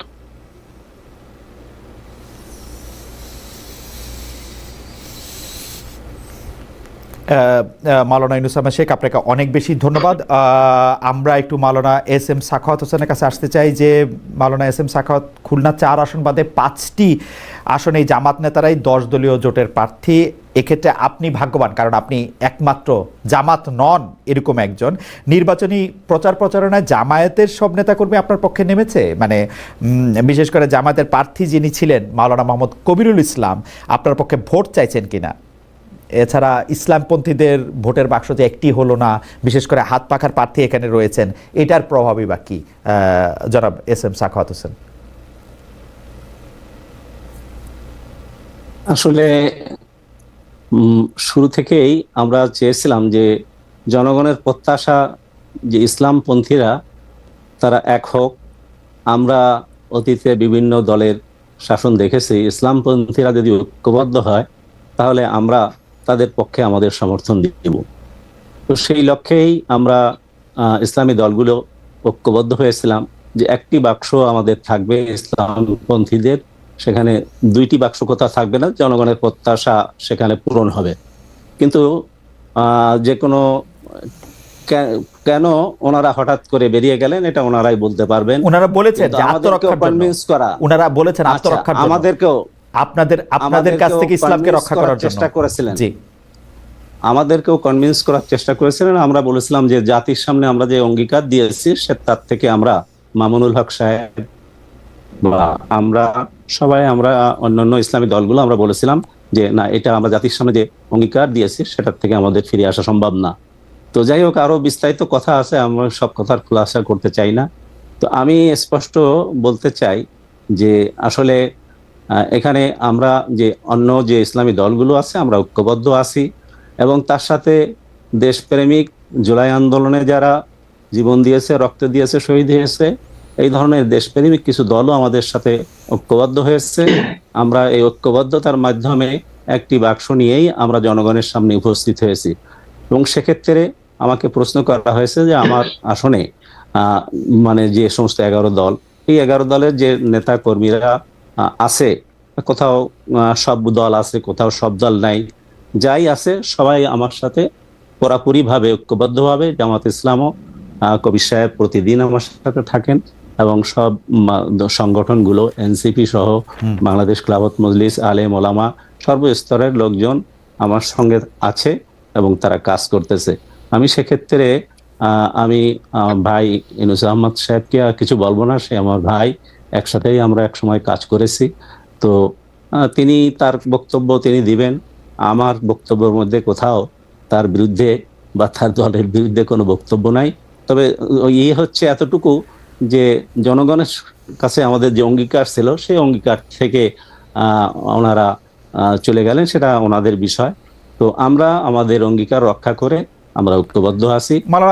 মাওলানা সাখাওয়াত, আমরা যেহেতু আজকে অনেকগুলো ধর্মীয় বিষয় আলোচনা করলাম, আমরা শুধু এই প্রশ্নটা আপনি করতে চাই, ধরেন আপনারা আপনাদের জোট বিজয়ী হয়ে যদি সরকার গঠন করে এবং একটি ইসলামী শাসন ব্যবস্থার দিকে যদি যেতে চায়, যেটিকে আপনারা ইসলামী সরকার বলছেন, সেই ক্ষেত্রে আপনারা যে ইসলামী সরকার ব্যবস্থার দিকে যাবেন, সেই ক্ষেত্রে কি শুধু আপনারা জামায়াতে ইসলামী এবং এনসিপি যারা সমমনা দল আছেন তাদের একমত হলেও চলবে, নাকি তখনও ইসলামী আন্দোলনের বা অন্যান্য যারা ইসলামী দলগুলো আপনাদেরকে সমর্থন দেয় নাই, বা যেসব আলেম আপনাদেরকে সঠিক ইসলাম বা সঠিক আকীদার ইসলাম মনে করেন না, তাদের মতামত আপনাদের নিতে হবে? মানে বিষয়টা কিরকম তখন হবে? আমরা যদি সংখ্যাগরিষ্ঠ হয়ে যদি আমরা সরকার গঠন করি, তো আমি আগেও বলেছি যে আমরা মানে মানে একেবারে সাথে সাথেই আমরা সেই সঠিকভাবে ইসলামী রাষ্ট্র, শরিয়া ভিত্তিক ইসলামী রাষ্ট্র প্রতিষ্ঠা করব এমনটি না, বরং সেটা আমরা দেশকে সুরক্ষা দেওয়ার জন্য এবং মৌলিক অধিকার এটাকে নিশ্চিত করার জন্য যে সমস্ত অন্যায় অপরাধ, দুর্নীতি, চাঁদাবাজি, যে সমস্ত অন্যায় অপরাধ রয়েছে, বিভাজন রয়েছে, অনৈক্য রয়েছে, এগুলোকে দূরীকরণে, সেগুলো ইসলামের কাছাকাছি, ইসলামী আদর্শের সাথে মানে মাওলানা সাখাওয়াত, আপনি আমার থেকে আরো ভালো জানেন, কারণ আপনি এই লাইনে 40 বছর ধরে মেহনত করতেছেন। আমি আপনাদেরকে দূর থেকেও 30 বছর ধরে দেখি, আপনারা যে কত বিষয়ে দ্বিমত পোষণ করেন এবং সেই দ্বিমত আপনাদের কত সাংঘাতিক, সেগুলির আমি অনেকগুলি সাক্ষী। আমরা আশা করব যে এই দ্বিমতগুলি আপনারা আসলে আগেই এটা শেষ করতে পারবেন, কারণ তা না হলে এটা কিন্তু খুবই মানে এমনকি এটা যদি রক্তের দিকেও যায় আমি অবাক হব না। সেই জন্য আমি আসলে চাচ্ছিলাম যে আপনারা কোন কোন জায়গায় একমত এবং কোন কোন জায়গায় দ্বিমত সেগুলি নিয়ে আসলে খোলাখুলি আলাপ করবেন কিনা, কিন্তু সেটা বোধহয় সম্ভব না। আসলে বিষয় দেখেন, পাশে আফগানিস্তান, পাকিস্তান, এরা কিন্তু ওই জামাত ইসলামকে নিয়ে, তারপরে আপনার ওই মানে ইসলামের আরো বিভিন্ন গ্রুপ যারা ইসলাম দাবি করে, এমনকি শিয়াদেরকে নিয়ে, বেরেলভিদেরকে নিয়ে, সবাইকে নিয়েই তারা ঐক্য হয়েছে। ঐক্য করে একটা মানে বিশেষ করে আফগানিস্তান একটি ইসলামী রাষ্ট্র কায়েম করেছে। মাওলানা সাখাওয়াত, আপনার বক্তব্যের ক্ষেত্রে আমি আপনার আবার কাইন্ডলি আপনাকে আবার একটু চেক করতে বলবো। আপনি পাকিস্তানের কথা দিয়ে আমি শুরু করি। পাকিস্তানে কিন্তু মাত্র কত বছর আগেও প্রত্যেক দিন শুক্রবারে জুমার মসজিদের মধ্যে কিন্তু আক্রান্ত হইতো, প্রত্যেকটা জুমার নামাজের সময় কিন্তু এক ধরনের ইসলামের নামে কিন্তু এটা হয়েছে। আপনি কিন্তু আফগানিস্তানের ক্ষেত্রে, সিরিয়ার ক্ষেত্রে, ইয়েমেনের ক্ষেত্রে, সৌদি আরবের ক্ষেত্রে আপনি কিন্তু দেখবেন ইয়েমেনে কিন্তু 5 লাখ লোক একসাথে মারা গেছে। আপনি কিন্তু সিরিয়াতে দেখবেন। এটা এত সহজ না মাওলানা সাখাওয়াত, আমি আপনার কাছে অনুরোধ করবো, এখানে মাওলানা ইউনুসও আছেন, এটা এত সহজ না কিন্তু। আপনি কিন্তু মনে করবেন যে আমাদের মতো 2-4টা অভদ্র লোককে আপনারা মাইরা ফেললে এটা সমস্যার সমাধান হবে না কিন্তু। কারণ ইয়েমেনে, সিরিয়াতে, আফগানিস্তানে, পাকিস্তানে, আফগানিস্তানেও তালেবান শাসনের কথা আমি আপনাকে আরেকদিন বলবো যে এইটা ছোট 2টা ঘটনা নিয়ে তালেবান শাসনদের মধ্যে, মুসলমানদের মধ্যে কি হয়েছে। আমি ডয়েচে ভেলেতে যখন ছিলাম, দারি আর পশতু 2 ভাষার লোকদের সঙ্গে আমার নিয়মিত, আমার খুবই বন্ধুত্ব ছিল, সেটা আমি জানি কিন্তু। সো আপনিও এটা আরো ভালো করে জানেন, আপনি আরো ভালো করে জানেন। আপনি যেটা চাচ্ছেন যে আমাদের এই একমত আগে আপনারা হয়ে নিয়ে, নাইলে কিন্তু আমরা একটা রক্তের বন্যার দিকে যাচ্ছি, আমি শিওর এটার মধ্যে। সেটাই আমি বলতেছি, যার যার মানে এটা ভিন্ন মত থাকতে পারে কিছু। হ্যাঁ, নামাজ, রোজা, হজ, যাকাত এ ব্যাপারে তো কোনো দ্বিমত নেই। নামাজ, রোজা, হজ, যাকাত নিয়ে ঝামেলা আছে মাওলানা সাখাওয়াত, আপনি আমার চেয়ে ভালো জানেন। নামাজ, রোজা, হজ, যাকাত নিয়ে ঝামেলা আছে। বাংলাদেশে তাবলিগের জামাতে, সাতপন্থী এবং জুবাইরপন্থী, যেই তাবলিগের জামাতকে আমরা জানতাম যে তারা কোনোদিন কোনো ধরনের এগুলির মধ্যে জানে না, সেইটার মধ্যেও কিন্তু আপনাকে সেই সময় মুরব্বী হয়ে সেগুলি সমাধান করতে হয়েছে কিন্তু। মাওলানা সাখাওয়াত, আপনি মনে করে দেখেন। সো আমার তো কিছু না, রাষ্ট্র ক্ষমতা আপনারা থাকবেন, আপনারা মন্ত্রী হবেন, এমপি হবেন, দ্যাটস ফাইন, কিন্তু জনগণকে বৃহত্তর বিভেদের দিকে দিয়েন না। মানে এইটার ক্ষেত্রে আপনারা মানে আমাদের রক্ষা করেন আর কি। সেটা আমরাও কামনা করি যে আমাদের ঐক্য বজায় থাকুক, আমরা জাতিকে বিভক্ত না করি, এবং ইসলামপন্থীরা মানে কিছু কম বেশি থাকলেও এটাকে একটা সমন্বয় করে আমরা যাতে ঐক্যবদ্ধভাবে চলতে পারি। আপনি আমার মুরব্বী, মাওলানা সাখাওয়াত, আপনি আমার মুরব্বী, আপনি কম বেশি কথা বলতেছেন। আমি কিন্তু সিরিয়ার কথা জানি। হ্যাঁ, সিরিয়াতে যে কারণে বম্বিং করে কতজন মুসলমানকে মেরে ফেলা হয়েছে এই রেজিমের, আগের রেজিমে, মানে 2 বছর আগে পর্যন্ত কতজনকে মারা হয়েছে, আপনি একটু সবাইরে বললেন যে কতটুক মত পার্থক্য ছিল এদের আর এদের, যাদেরকে মারা হয়েছে এবং যারা মারছে। আপনি আমাদেরকে একটু বললেন ইয়েমেনে সৌদি আরব যে এই ইয়াটা করলো, এইটার মধ্যে কতটুক মত পার্থক্য ছিল আমাদের একটু বললেন। আমরা আমরা মাওলানা ইউনুস আহমেদ শেখকে পরে শুনবো। আমরা একটু এইবার শেষ পর্যায়ে একটু জনাব আজিজুল বারী হেলালের কাছে আসি হেলাল ভাইয়ের কথা শোনার জন্য। হেলাল ভাই, আপনি চাকরির কথা বললেন, আপনি ফ্যামিলি কার্ডের কথা বললেন, কিন্তু যে বিষয়টাতে জামায়াতে ইসলামী সবচেয়ে বেশি বাংলাদেশের মানুষের মনের কাছাকাছি যেতে পারছে, মানে জামাতে ইসলামী জোটের কথা আমি বলতেছি, সেটা হচ্ছে দুর্নীতি। এই দুর্নীতিটা বন্ধ করার ক্ষেত্রে আপনারা শক্ত কোন প্রক্রিয়া নিচ্ছেন? কেন আমি এই কথা বলতেছি হেলাল ভাই, আমি নিজের কানে শুনছি বিএনপির কর্মীরা বলতেছে যে আমরা 17 বছর বঞ্চিত হয়েছি, আমরা জমি বিক্রি করছি, আমরা ধান খেতে ঘুমাইছি, এখন কি আমরা কিছুই পাবো না?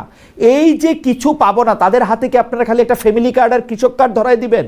তাদেরকে কি আপনারা রাস্তা করতে দিবেন না? তাদেরকে কি আপনারা প্রজেক্টের মধ্যে আনবেন না? তাদের মহাপরিকল্পনায় দিবেন না? মহাচুরি করতে দিবেন না? এটা কি হয়? এটা কি প্র্যাকটিক্যালি পসিবল? আচ্ছা, লেট মি এক্সপ্লেন খালিদ ভাই, আপনি সবই যদি বলেছেন আমরা একটু বলতে দেন। জি জি প্লিজ আপনি বলেন। বিএনপিকে পোর্ট্রেট করছেন যে আমরা ফ্যামিলি কার্ড এই সমস্ত বিএনপিকে দিচ্ছি, আসলে কি তাই বলেছি? বলেনি, কিন্তু পোর্ট্রেটটা করলেন কিন্তু ওইভাবে। এখন বলছেন যে দুর্নীতির ব্যাপারে বাংলাদেশে সবচেয়ে আগে কে এই দুর্নীতি দমন কমিশনটা খুবই গুরুত্বপূর্ণ ছিল, এটাকে আমরা করিনি। আপনি দেখেন আমরা কি করিনি, করেছি। এবং এই দুর্নীতিতে আমরা যে ন্যায়পরায়ণ একটা সমাজ তৈরি করব, এবং আমাদের ভিতর যারা দুর্নীতি বা আপনার চাঁদাবাজি, দখলবাজি করেছে আমরা কিন্তু ডিনাই করিনি, অ্যাকসেপ্ট করেছি। এই যে ডিনায়াল টেন্ডেন্সি থেকে সরে এসে অ্যাকসেপ্ট করা, এটা কিন্তু একটা অনেক বড় এক ধরনের একটা মর্যাদার ব্যাপার, মানে সম্মানের ব্যাপার, যে আমরা ডিনাই করছি না কিন্তু, এবং তাদের বিরুদ্ধে আমরা তদন্ত সাপেক্ষে ব্যবস্থা করে দল থেকে বেরও করে দিয়েছি, এবং এই ব্যাপারে আমরা খুবই শক্ত প্রতিবাদ। কিন্তু আমার বক্তব্য, আমাদের যে অপর যে রাজনৈতিক দলগুলো, বন্ধুপ্রতিম রাজনৈতিক দলগুলো আছে, তারা তো এটা স্বীকারই করতে চায় না। মনে হচ্ছে যে সবাই দুধে ধোয়া তুলসী পাতা, একদম কেউ কিছু করে না, শুধু বিএনপি করে। এই যে পোর্ট্রেটটা করা হচ্ছে, এইটার আমি বলছি আমাদের বন্ধুপ্রতিম সংগঠনগুলো বা রাজনৈতিক দলগুলো, তারা কি তাদের ব্যাপারে কোনো ব্যবস্থা নিয়েছে? তারা কি দুর্নীতি করেনি? তারা কি স্কুল দখল করেনি, ব্যাংক দখল করেনি, বাজারঘাট দখল করেনি? তারা কি আপনার আপনার এই যে মানে মানুষের মানে আমি মোবাইল কিন্তু হেলাল ভাই আপনার আর্গুমেন্টটা বুঝতে পারতেছি না। আপনার আর্গুমেন্টটা হচ্ছে জামায়াতে ইসলামী কি এই দুর্নীতিগুলি করে নাই, এটা না, কি আমি আপনার জামাতকে argument? তো বলিনি। আমি বলছি যে আপনি বলছেন যে ফ্যামিলি কার্ডটা আমরা বিএনপির নেতাকর্মীকে ধরায় আমি দিচ্ছি। বিএনপি আমি নেতাকর্মীকে এটা ধরায় বলি দিব নাই, কেন? কিন্তু আমি বলতে জনগণকে ধরায় চাইছি যে আপনারা চিনবেন কেমনে কারে আপনি কার্ডটা দিবেন। আমার মা এটা আমি হ্যাঁ? সে টিওনো সাহেব, আমরা একটা পদ্ধতির কথা বলেছি। টিওনো সাহেব, এগ্রিকালচার অফিসার সাহেব এবং আমাদের যে জনপ্রতিনিধি, দ্যাট মিনস স্থানীয় সরকারের যে চেয়ারম্যান গুলো আছে, মেম্বার গুলো আছে, তাদের একটা বোর্ড এইটা আপনার নির্ণয় করবে কে পাওয়ার যোগ্য। সর্বোপরি বিএনপির যে প্রতিনিধি বা কর্মী থাকবে, তিনি ন্যায্যতা প্রতিষ্ঠার ব্যাপারে সতর্ক থাকবে। আমরা একটা সিস্টেম তো করতে হবে, সেটা করেছি। এর আগে এর আগের কার্ডগুলো নিয়ে দুর্নীতি হয়েছে। এইবার আমি নিশ্চিন্ত হইলাম আর কি যে হেলাল ভাই কার্ডগুলি আমি আগে বলেছি, আপনি শোনেননি আমার কথাটা। না না, আমি এইবার বলেছি আগে। এইবার আমি আরো নিশ্চিন্ত হইলাম যে কার্ডগুলি বিএনপির লোকের কাছেই যাবে। কিভাবে বলেন, আপনি বলেন। টিও সাহেব কি বিএনপি করে? আমি দেখেন, এই যে আমি বলছি যে এখন যে নির্বাচনটা হচ্ছে, এই নির্বাচনকে দেখেন উৎসব মুখর করতে না দিয়ে একটা বিতর্ক, যেমন আমি আজকে দেখলাম যে আমার এই যে বড় ভাই ইনুস ভাই এবং সাখাওয়াত ভাই, ওনারাও জানে, হঠাৎ করে আমি দেখলাম আজকে প্রিজাইডিং অফিসার চেঞ্জ করে দিয়ে কাকে কাকে যেন নিয়ে আসলো। আমি প্রশাসনিক জিজ্ঞেস করতে চাই, এইভাবে আমাদের এলাকায় যে হারমোনিয়াম আমরা তৈরি করেছি, আমরা এই তিন ভাই মিলে যে হারমোনিয়াস একটা সিচুয়েশনে উই আর লিভিং হিয়ার, সেইখানে ভোটের মধ্যে প্রিজাইডিং অফিসারের কাজ কি? প্রিজাইডিং অফিসার তো একটা চেয়ার না, সেটা তো একবার নির্ধারণ করা হয়েছে, আপনি আবার নির্ধারণ করছেন এবং আরেকবার নির্ধারণ করবে, অসুবিধা কি? না, অসুবিধা হলো এখানে, শোনেন, প্রত্যেকটা জিনিসের পারসেপশন আছে। যখন আপনি এটা নির্ধারণ করে ফেলেছেন, তখন সবার একটা মতামত, কিন্তু প্রশাসন তাহলে মতামতটা নিল কেন? এটা একটা প্রশ্ন। দেখছে যে হেলাল ভাই নিশ্চয়ই দেখছে হেলাল ভাই বিশ্ববিদ্যালয়ের জুনিয়র ছিল কেউ, হেলাল ভাই থেকে কেউ হয়তো সমস্ত মতবাদের থেকে প্রশাসনকে সরে আসতে হবে। কারণ এবার রাজনৈতিক কর্মীরা, জনগণ কিন্তু এবার উৎসব মুখর পরিবেশে নির্বাচনটা করতে চায়। আপনারা যতই বাধা দেন যে নির্বাচনটা, আপনি বিভিন্ন রকম বিধিনিষেধ, আমি দেখলাম পোস্টার তো ছাপাতেই পারছেন না, আপনি একটা বিলবোর্ড, একটা মাইক, কত, তারপরে আমরা মেনে নিলাম কিছু। এইভাবে কিন্তু উৎসবমুখর পরিবেশে নির্বাচন এটা হয় না। নির্বাচন উৎসবমুখর করতে গেলে সবাইকে আপনার এই নির্বাচনে অংশগ্রহণ করার জন্য বিভিন্ন রকম উৎসব উদ্দীপনা থাকে, প্রচার থাকে, প্রচারণা থাকে, সেইখান থেকে আপনারা মানুষকে প্রতিহত করছেন। সেটা আমার সন্দেহ হয় যে এই বর্তমান সরকার যে বলেছে ঐতিহাসিক নির্বাচন করতে গেলে কিছু প্রচারণা, মানুষকে আকৃষ্ট করা ভোটের মাঠে, এইগুলো কিন্তু করার প্রয়োজন। সেটা আপনি করতে দিচ্ছেন না। এটা কিন্তু আমার কাছে আবার আপনি পলিং অফিসার, প্রিজাইডিং অফিসার, এইগুলো নিয়োগের ক্ষেত্রে আমার মনে হয় যে হেলাল ভাই আপনার এই আশঙ্কা, আমরা আশা করব যে আপনার এই আশঙ্কা না থাকুক, যে প্রিজাইডিং অফিসার বা পোলিং অফিসার যেই থাকুক না কেন, তারা নিরপেক্ষভাবে নির্বাচন পরিচালনা করুক। আমরা শেষ পর্যায়ে হেলাল ভাই আপনার অনুমতি নিয়ে, সাখাওয়াত ভাইয়ের অনুমতি নিয়ে আমি একটু জনাব মাওলানা ইউনুস আহমেদ শেখের কাছে যেতে চাই। মাওলানা ইউনুস আহমেদ শেখের কাছে প্রশ্ন, আমাদের সবাই, আমি যে ব্যাপারটা নিয়ে আসলে একটু দ্বিধার মধ্যে থাকি, আপনি যদি আমার এই দ্বিধা বা শঙ্কা, যদি আপনি এই প্রসঙ্গে যদি আপনি একটু কথা বলেন। সেই দ্বিধা বা শঙ্কা হচ্ছে যে আমরা বলছি বটে এক বাক্সে ইসলাম, আমরা বলছি বটে একটা ইসলামী সরকার, কিন্তু ইসলামী সরকারের নানা ধরনের রূপ আমরা দেখতে পাই। আমি সিরিয়ার কথা বললাম, আমি সৌদি আরবের কথা বললাম, আমি দেখেছি যে নানা ধরনের, মানে ইসলামের নাম নিয়েও নানা ধরনের অন্যায় এটা করা যায়, এটা করা সম্ভব। আমরা এখনো ঢুকতে দেখছি আমাদের ইয়েমেনের ভাইদেরকে, আমরা এখনো সিরিয়ার অনেক রিফিউজিকে দেখতে পাচ্ছি পৃথিবীর বিভিন্ন দেশে। সেইটা বাংলাদেশে হওয়ার সম্ভাবনা কতটুকু? নাকি আমরা সবাই এক জায়গায় আসলে একমত হতে পারবো? নাকি আমার যে এইটা সন্দেহ থেকেই যায়, আপনি যখন একটা নির্দিষ্ট আদর্শকে বলবেন, তখন সেই আদর্শটাকে আপনি আপনার মতো করে ব্যাখ্যা করতে পারবেন। জনাব ইউনুস আহমেদ শেখ, আপনার কাছে আমি এই প্রশ্ন করতে চাই যে জামায়াতে ইসলামী মাধ্যমে বা অন্য কোনো দলের মাধ্যমে একটি ইসলামী সরকার চালু করলে সেটা সবার মতামত নিয়ে ইসলামী সরকার হওয়া সম্ভব কিনা? আমি এই বিষয়টা এইভাবে স্পষ্ট করতে চাই, একটা হলো ইসলামের জন্যে, আরেকটা হলো ইসলামের নামে। ইসলামের নামে করতে গেলে ওখানে বিভ্রান্তি আসতে পারে। ইসলামের জন্য হলে এখানে কোনো বিভ্রান্তি থাকার কথা না।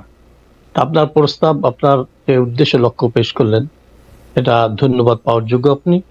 আমরাও চাই যে নিষ্কলুষভাবে ইসলাম প্রতিষ্ঠা করার জন্য সবাইকে নিয়ে আমরা সামনের বাড়ি।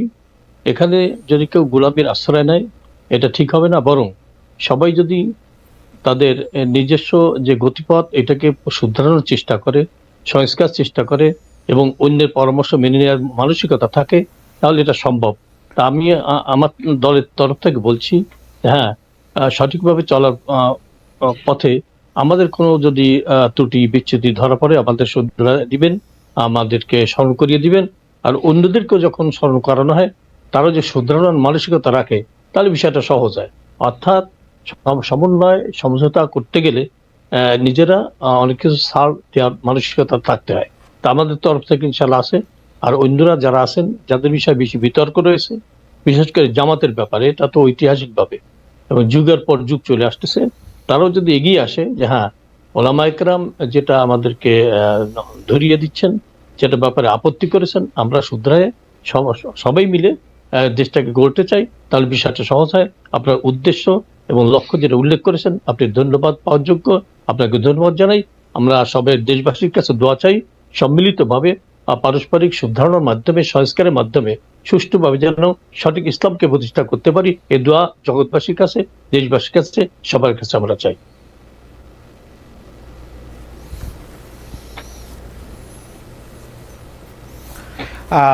মাওলানা ইউনূস আহমেদ শেখ, আপনাকে অনেক ধন্যবাদ। আমরা একেবারেই শেষ পর্যায়ে চলে এসেছি। এখন আমরা প্রথমে একটু মাওলানা সাখাওয়াতকে শুনতে চাই, যে সমন্বয়ের কথা বলতেছেন, যে এর কথা বলতেছেন, সেইটার ব্যাপারে আপনার কি মতামত। তারপর আমরা হেলাল ভাইকে 1 মিনিট শুনে আমরা আজকের অনুষ্ঠান শেষ করব। যারা মাওলানা সাখাওয়াত, আপনি বলছেন যে মাওলানা ইউনূস বলছেন যে যদি দোষ হয় বা যে জায়গার মধ্যে ভুল হয়, সেই ভুলটা যদি মেনে নেওয়ার মতো মানসিকতা থাকে, তাহলে একটা এরকম সম্ভব। আসলে বিষয়টি বহু পূর্ব থেকে চলে আসছে।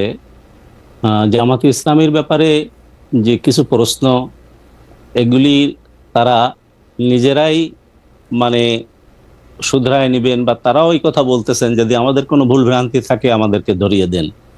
কিন্তু স্পেসিফিক ভাবে আমাদের সেইভাবে আলোচনা হয়ে সেটার হয়নি। তবে আমরা চলার পথে তাদের আমরা এমন কিছু দেখছি না যেটা মানে আমাদেরকে মানে করে এখানে আমাদেরকে সেখানে অনাস্থায় পর্যবেসিত করে, এমন কিছু আমরা দেখছি না। তবে আশা করি তাদের ভিতরে যদি কোনো ভুল ত্রুটি থাকে, যেটা আকবরী দ্বীন বলেছেন, ওলামায়ে কেরাম বলেছেন, সেটা যদি কোনো ভুল ত্রুটি থাকে, তারা যদি শুধরায় নেয়, তাহলে আমাদের ঐক্যের ব্যাপারে এটা খুব বেশি পজিটিভ হবে।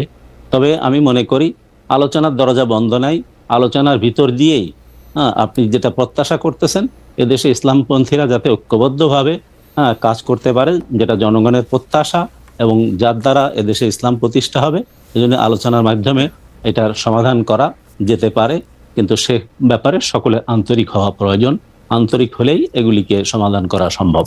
আমি হেলাল ভাইয়ের কাছে যাওয়ার আগে আমি একটু আমার জায়গাটা একটু বলে রাখি। মাওলানা ইউনূস আহমেদ শেখ এবং মাওলানা সাখাওয়াত, আপনাদের দুজনকে অনেক ধন্যবাদ। কিন্তু আমার যেটা আশঙ্কা, আপনারা যদি আগে থেকে জনগণের সামনে এই বিষয়গুলিতে একমত না হন, তাহলে কোনো কারণে যদি আপনারা সরকার গঠন করেন, বা রাষ্ট্রীয় ক্ষমতা তো দুই রকমই, সরকার গঠন না করলেও বিরোধী দলে থাকলেও তো সরকার গঠন, তাহলে সেই ক্ষেত্রে আমরা বৃহত্তর হানাহানির দিকে যাচ্ছি, সেটা আমি একদম হলফ করে বলতে পারি। কারণ আপনাদের মধ্যে ঐক্য যেটা আপনারা মুখে বলেন, সেটা একেবারেই নাই, এবং সহনশীলতা, আমি খুবই কষ্ট নিয়ে বলতেছি, সেটা একেবারেই জিরো।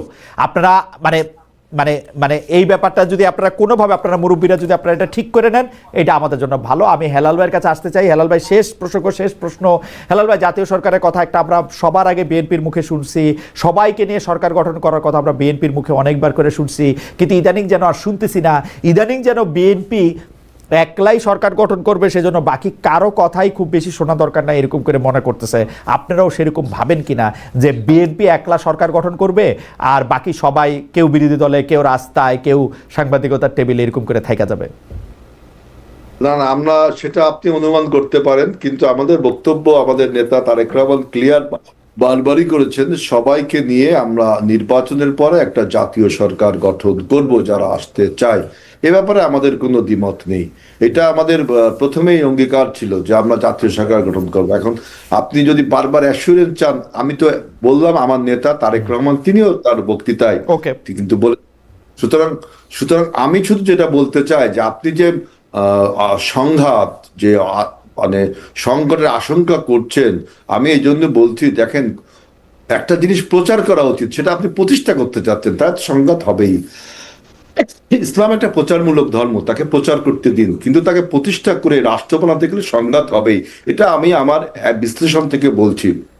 সুতরাং আমি মনে করি যে দেখেন, ইসলামের একক কেউ আপনি নিয়েন না। মুক্তিযুদ্ধের এজেন্সি আওয়ামী লীগ নিয়ে যে কাজটা করেছেন, আপনি ঠিক একইভাবে ইসলামে আমরা সবাই মহান ধর্ম, আমিও ইসলামিক, আপনিও ইসলামিক, আমার বড় ভাইরাও ইসলামিক। কেউ যদি বলেন যে আই এম দ্য অথরিটি, তাহলে কিন্তু ইসলামকে খাটো করা হয়।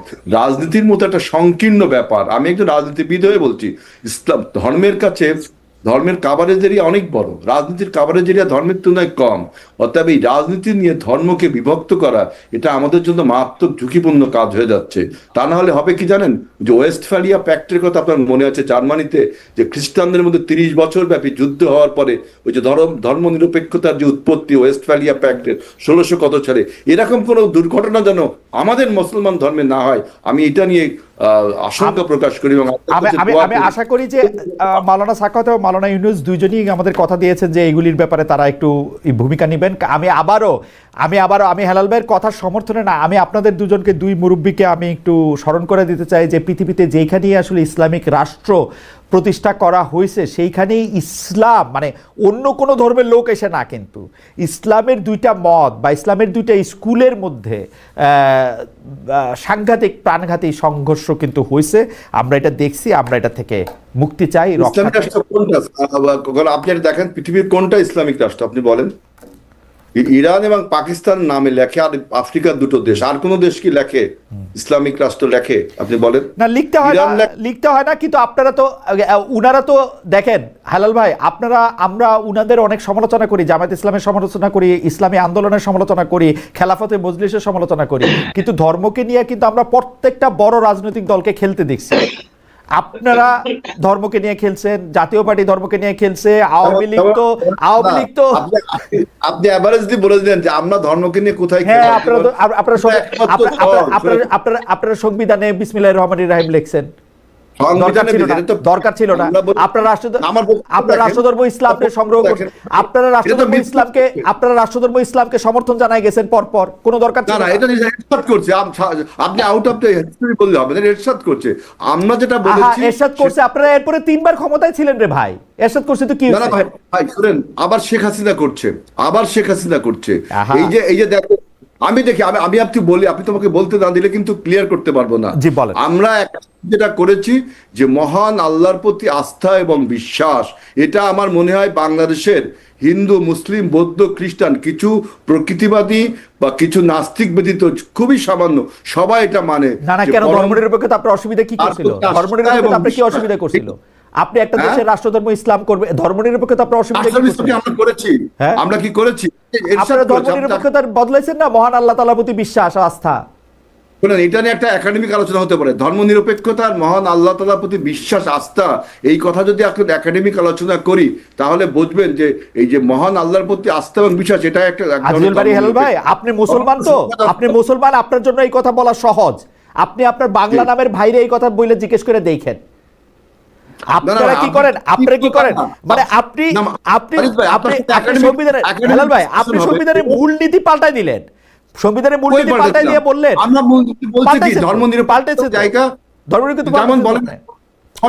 বলেন আপনি ধর্মনিরপেক্ষতা পাল্টাইছেন তো, আপনি বললাম না 72-এর সংবিধানে ছিল ধর্মনিরপেক্ষতা, যেটা আমরা মনে করি যে ধর্মনিরপেক্ষতারা এই কথাটা প্রযোজ্য না, এই জন্য আমরা বলেছি মহান আল্লাহর প্রতি আস্থা এবং বিশ্বাস। ধর্মনিরপেক্ষতা পছন্দ হলে সাম্য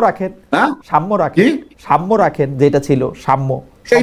আমাদের যে ঐক্যমত কমিশনের সাম্য, মানবিক মর্যাদা, এটাকে আমরা ঐক্যমত কমিশন করলো। হেলাল ভাই, আমি আপনার সাথে যুদ্ধ করতে চাই না, আপনি জিজ্ঞেস করে দেখেন ধর্ম নিয়ে আপনারা রাজনীতি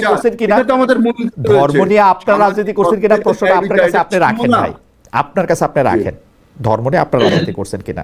উনারা প্রকাশ্যে করেন, আপনারা একটু আমি তো করি। হ্যাঁ?